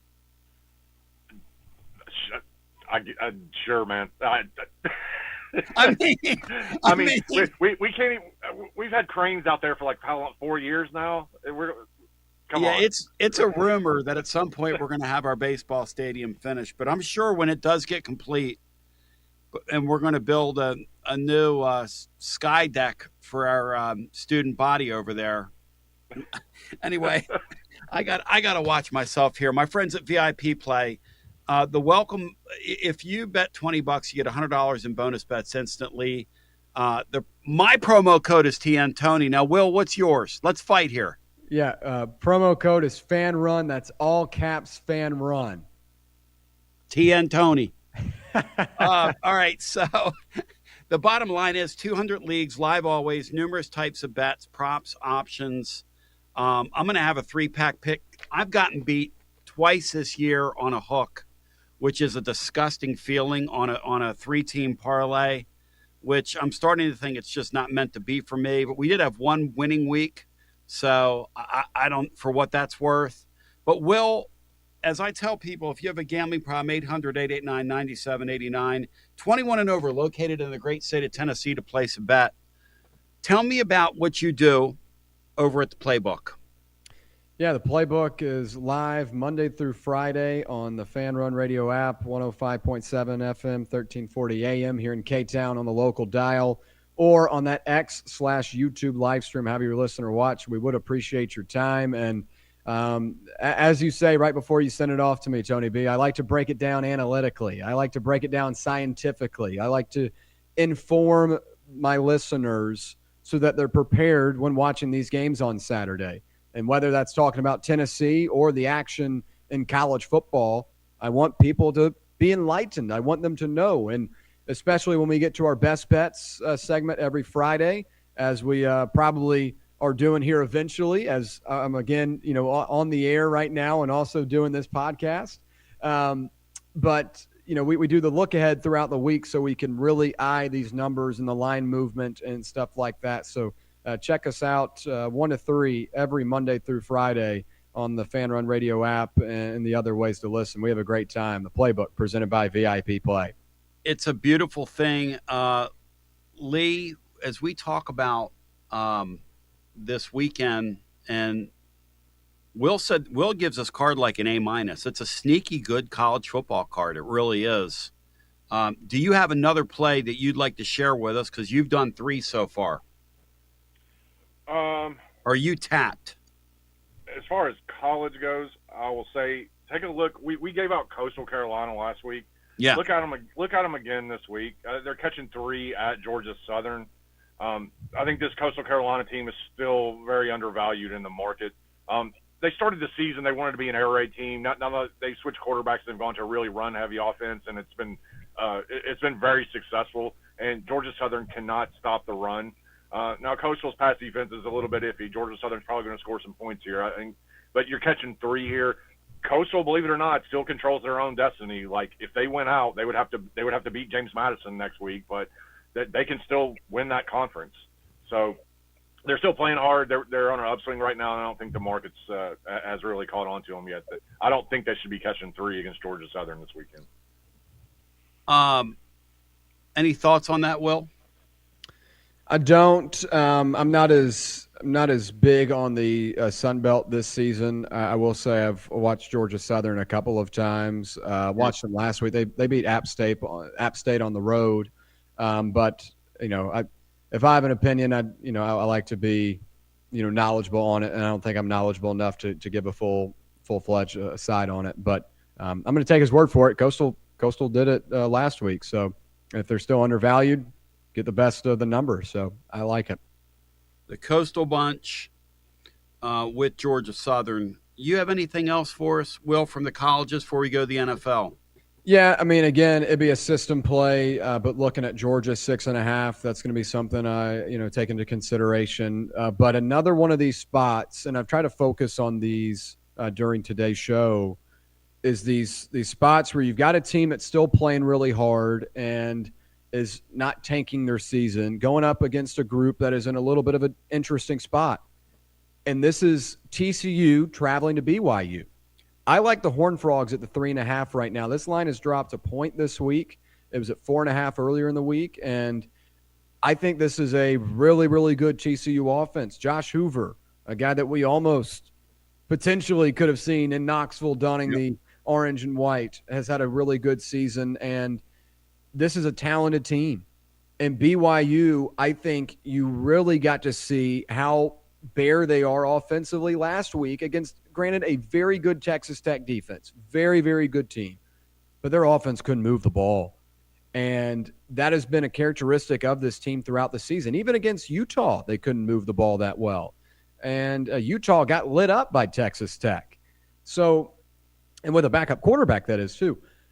I think BYU has been overvalued throughout the year in terms of the public perception. On the books, I think they've had it accurately. They were underdogs at home against Utah. They were underdogs this weekend appropriately against Texas Tech. That line moved 3 points Saturday morning, by the way. I just think this is a overvalued public perception team that the books have correctly. I like TCU with that hook of 3.5. There's a reason why that line is what it is, and there's a reason why it's continuing to drop. I like TCU this weekend because of their offensive potential, and I think they could just outscore BYU. Now, I'll give the Cougars credit. They've got a really good defense. You saw that on Saturday against Texas Tech. But when Hoover's hot and when he's able to get it out to his receivers, this is a dangerous team. Of all the guys Tennessee was involved with, the kid at Illinois, the kid at Rocco Beck at Iowa State, Rocco Beck, all those guys. This guy here, I think, would have been the best fit outside of the guy that ended up here. Lee, could you imagine that guy with those wide receivers we have in that offense? Yeah, it would have been. Yeah, Tennessee would be a playoff team with Yes, Hoover at quarterback. And I don't mean to disparage Aguilar at all. That's not. No. But yeah, Hoover's a dynamic. Like it's easy to tell. He's got the arm. He's ridiculously good. TCU. I was on him last week against Iowa State, and so that was such a disaster. Dykes is catching a lot of heat down there right now. There was a lot more expected about this team. I agree with the play, though. The number, I think, is really good on TCU this week, though, catching 3.5. So plus 3.5 on the road with BYU, who had the air come out last week a little bit. We knew that was going to happen at some point, even though they still, kind of hang around in this playoff chase, which is a weird deal. It's one of the teams Vanderbilt's rooting against. We know that, right? Yep. BYU, I think, is interesting. Yeah. Because I think they lose Saturday, and I think they lose another one. I think they lose to Cincinnati. Right. They go to Cincinnati in the final week of the season. Yeah, I think you're right. I think it's going to unravel, and we've seen that before. Because eventually you're going to regress to what you are. You have to, right? Yeah. Eventually, especially when you win that many close games. Virginia had the same thing. I mean, the glass slipper is only going to fit so many times. Yeah. Sort of like my Eagles in the NFL. My Eagles, have got it a couple times. Didn't really play well in the Green Bay game, but got out of there with a win because Green Bay has a myriad of issues themselves. I'm going to tell you something. The NFL product this year has been uneven and poor is in a lot of games, even in a marquee game like that one. That was not a solid football game the other night. I'm not sure what that was on Monday Night Football, but I'm glad my Eagles got out of there with a win. All right, speaking of the NFL, boys, anybody have anything that really calls their name in the National Football League this week? I like this NFL card a lot this week. All right. There's several games I like. I'm gonna give out Minnesota laying 3 at home against the Bears. I think this line should probably be at least 3.5 or 4. So sitting on 3, I think this is a really good buy on Minnesota. The Bears, we just talked about teams in college are kind of like are going to regress to who they are. That's going to happen to the Bears. Okay, that they're absolutely living with turnover differential.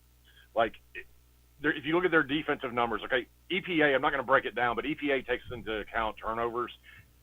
If you take the turnovers out that they're getting, they're like dead last in the league in like every defensive EPA stat there is.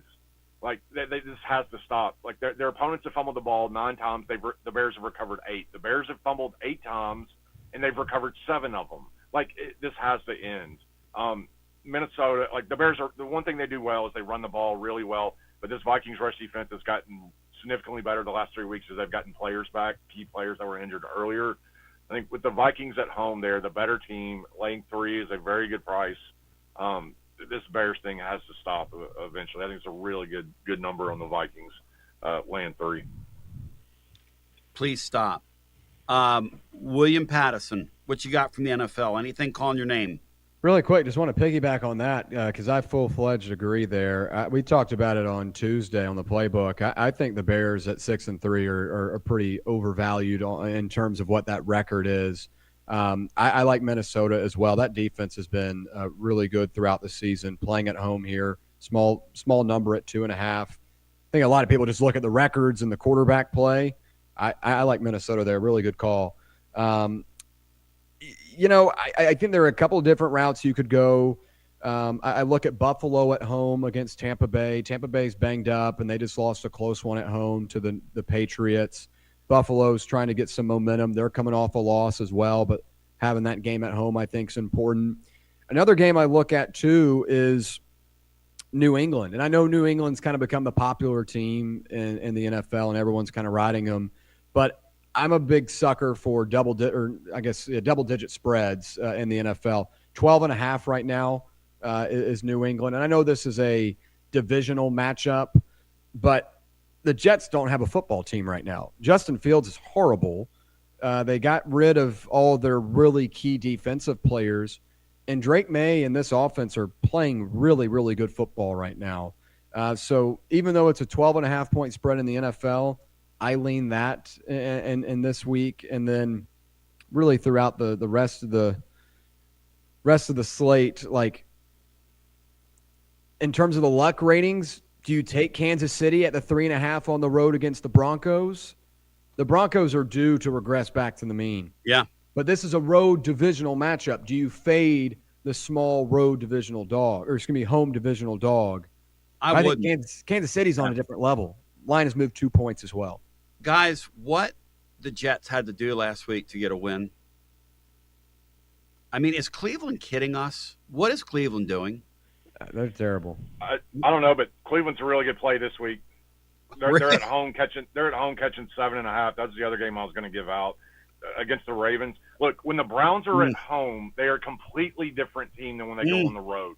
When they're at home, that defense is basically the number 1 defensive unit in the league. Okay, this Ravens team, Lamar didn't practice yesterday. I don't know if he practiced today. He's not even close to 100%. And if he can't move and beat Lamar against that pass rush, he's in a lot of trouble. That Baltimore Raven defense is still – that they still can't stop the run. And that's what Cleveland is going to do. This is a divisional game, home dog. This is – go back. Cleveland has pulled 4 or 5 of these upsets straight out in the last 2 years. Against really good teams. This sets up perfectly for them again. The Browns are a mess. They should have won last week, but they gave up a couple of punt returns or kickoff returns, whatever. One of each. Like I said. Yeah. So, you don't do stupid stuff like that, and they'll be fine. They'll easily stay within this number against the Ravens. Plus, it's a lot of wind, weather, is going to be involved in that game too, so that's going to help the Browns out in this. So, yeah, the Browns are a really good play this week too, catching 7.5. That's interesting. That division, when you get into this time of the year and that weather starts really coming into play, and the games take on a different tone and tenor, Cleveland has an excellent defense. They're just doing bits on offense and allowing 2 special teams touchdowns. Guys, how many special teams touchdowns have we seen this year in the NFL? For you to have 2 in a game, and then late in the game, you're going to get the ball back against a team in the Jets, like you were talking about, William, that cannot win. And you commit an offside penalty on a 4th down when you know they're drawing you offsides. I mean, that's just not professional football. I don't know what that is. No. That's no offense to Boot Carter, but that's Boot Carter level of professional football. That's what you call a tire fire, Tony. Yes. Interesting. Yeah. All right, boys. Well, here are the plays, just to review. William Pattison of Playbook fame likes Clemson plus 2.5 versus Louisville. USC -7 with Iowa. Duke -4.5 against Virginia. TCU +3.5 at BYU. And New England in the NFL to cover a 12.5 point spread against the Jets, who got to be on a natural high after their win last week. Yeah. Then Lee has Tennessee Tech +21. Tennessee Tech, yeah, easy for me to say, +21 at Kentucky. Oklahoma, I've got over here at VIP +5.5 versus Bama. He says still play it because he thinks Oklahoma could be live in that one. Notre Dame -12 with Pitt. Coastal Carolina -3.5 with Georgia Southern. And from the NFL, Minnesota -3 versus Chicago. Guys, I don't think we need to pick 3 out from there. I think we need to go for Dose and keep the 5 and the 5, and let's see how he goes. From those 10 picks, what will our record be next week when we reconvene on here with a fuller panel? From those 10 picks, guys, what do y'all think? Well, I think you're playing a couple of similar spots with the ones I gave out in Duke and TCU and Clemson. So if you go 2 out of 1 on that, and those similar spots, that's 2 and 1. I really like the Notre Dame one he gave out as well. So I think that's going to be a win. I think Oklahoma is a live dog in that one, and that's not even thinking about the number. Yeah. So I'd say 7-3 right now. That's my number. 7-3 at worst is what Let's I think do it. happens here from those 10 games. And if you want to really double down and double your pleasure, play the Cleveland Clowns at home as well. Although I'm sorry, Lee, I love you, but that scares me, brother. That scares me. I know it does, and I mean I don't want to push it again after what happened with Washington last week, but I'm telling. Look, I went 8-1 in the NFL last week, and it was the ugliest card you could ever imagine. I mean, I was rolling with Dolphins, everything nobody wanted to play, and it was all great except for Washington. I really hope this is the way I play the NFL, and I've historically been really, really good at it. And the last year and a half, favorites have been dominating. So I'm really hoping the worm's starting to turn here, and everything's going to normalize. And plays like the Browns catching 7.5 at home in a division game will get us to the window this week. So. I know it's ugly. Get to the window, hit those losers, or hit those winners, rather. Stay away from those losers. That's a Freudian slip on my part because psychologically that's what I've been doing. I've been finding the needle in the haystack, in the haystack of winners. And I love what William Pattison did before you came on, Lee. He told on himself. He had Baylor on his no-bet list. They're Auburn, rather, yeah. After what they did to him. Auburn. No bet list. And what he do last week, he got called to bet on Auburn.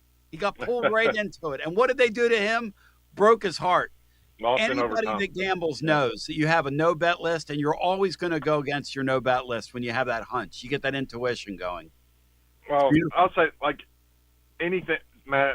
Anybody is bettable at a certain number, man. It's hard, but that's my philosophy. At a certain number, I'll bet anything. Spoken like a guy that needs the 900 number, the 800 number playing in his head. But, gentlemen, it was a lot of fun. Shout out to my friends at Dos Equis Lager Especial. Blair, you need to get in here one week and hang out with us. We're missing Blair. Cloney, love the Lukey Dome. Love the sentiments, my man. You had a couple other ones, but they didn't fit tonight's format, so to speak. But the clone over on Fan Run Radio, thank you to him as well. William Pattison, again, you hear him after we go off the air with our daily show. You hear William holding it down from 1 to 3 right before the great Russell Smith. So any final thoughts, boys, on the way out? Lee, you like anything in the UFC? And Lee, what did you think of Dana White coming out and just openly taking heads up these allegations of that fight fixing that went on a couple weeks back in that sport? Well, Dana White is different from any other commissioner what we used to. He's going to tell you what's on his mind. He's going to be truthful for the most part.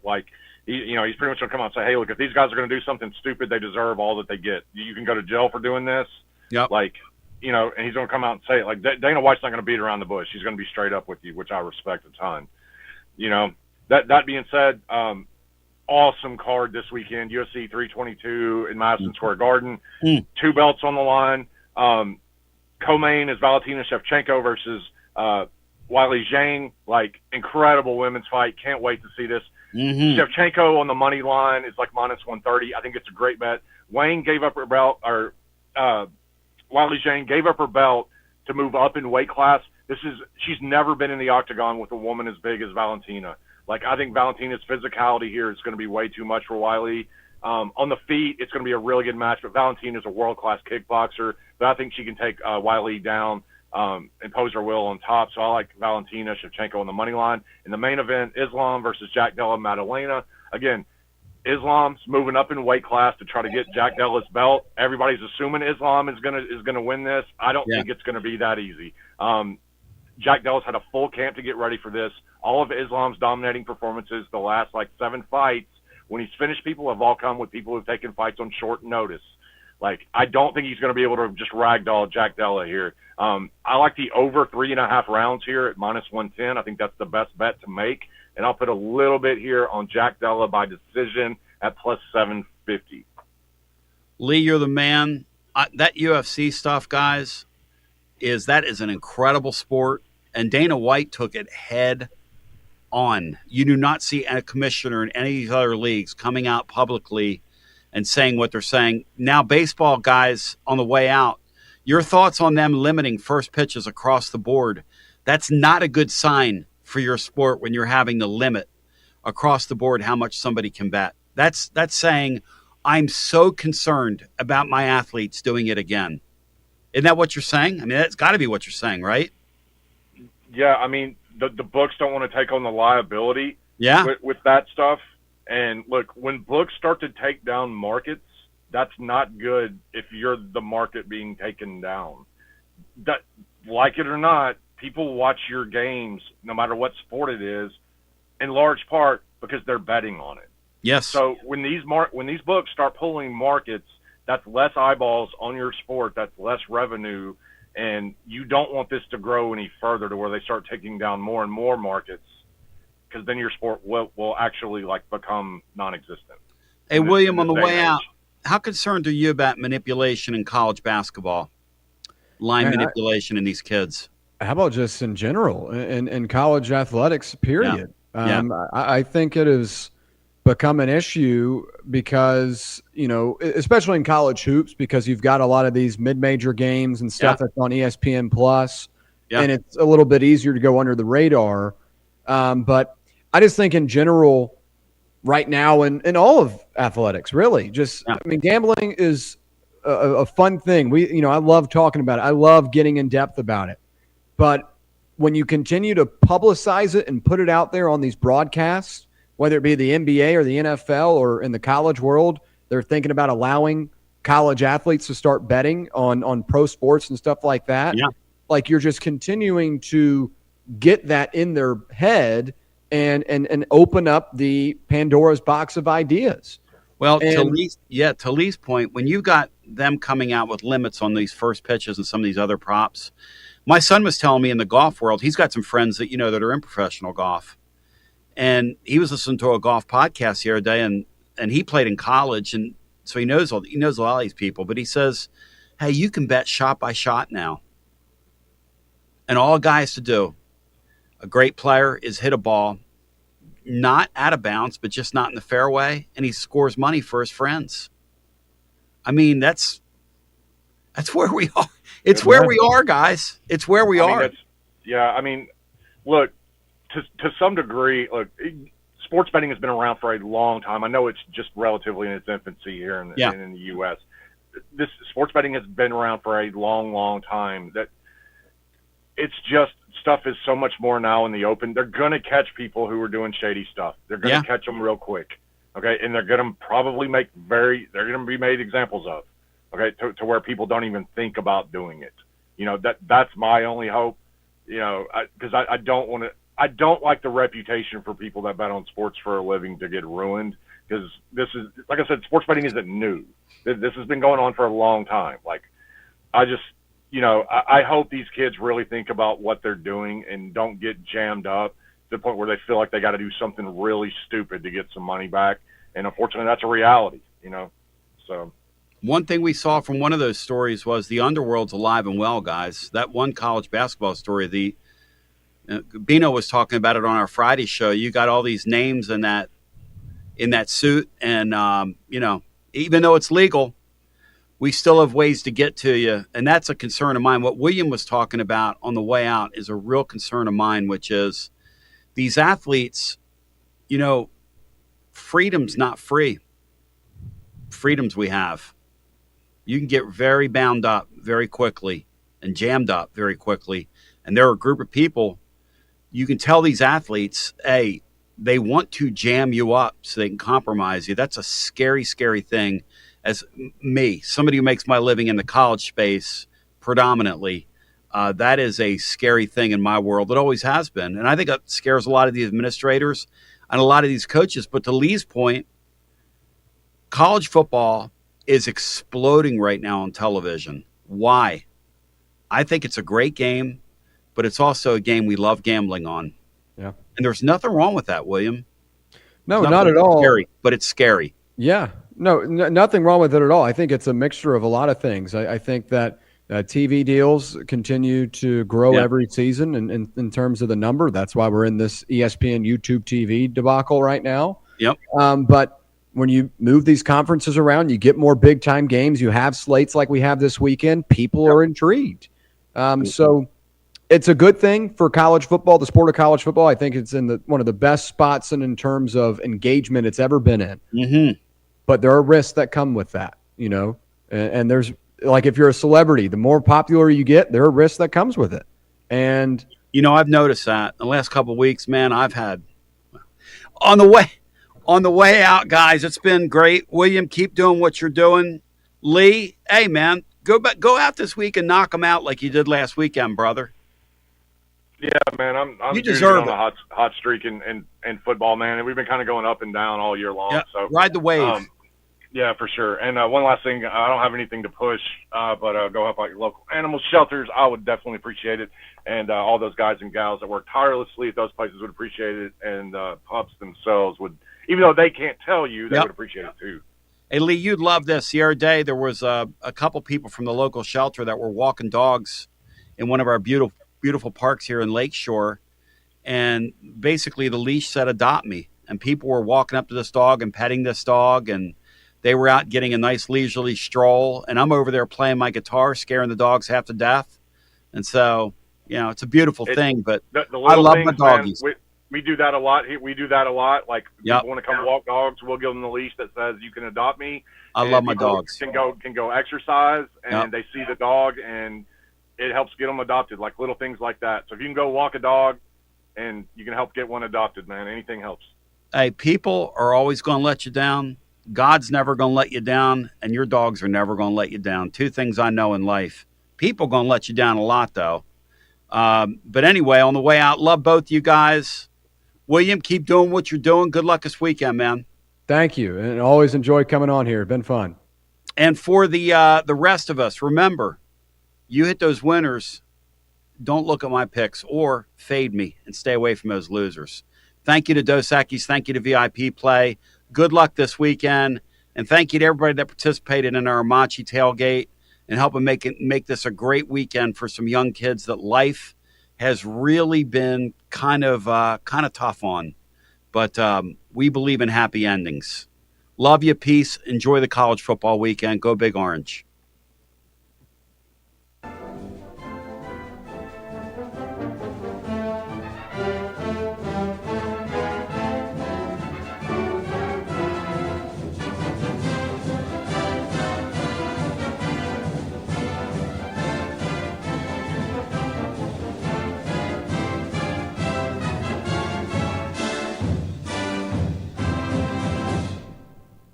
You're listening to FM 105.7 and AM 1340, WKGN Knoxville, and W289CU Knoxville, Fan Run Radio. Tony, Basilio, and you, it's an incredible week.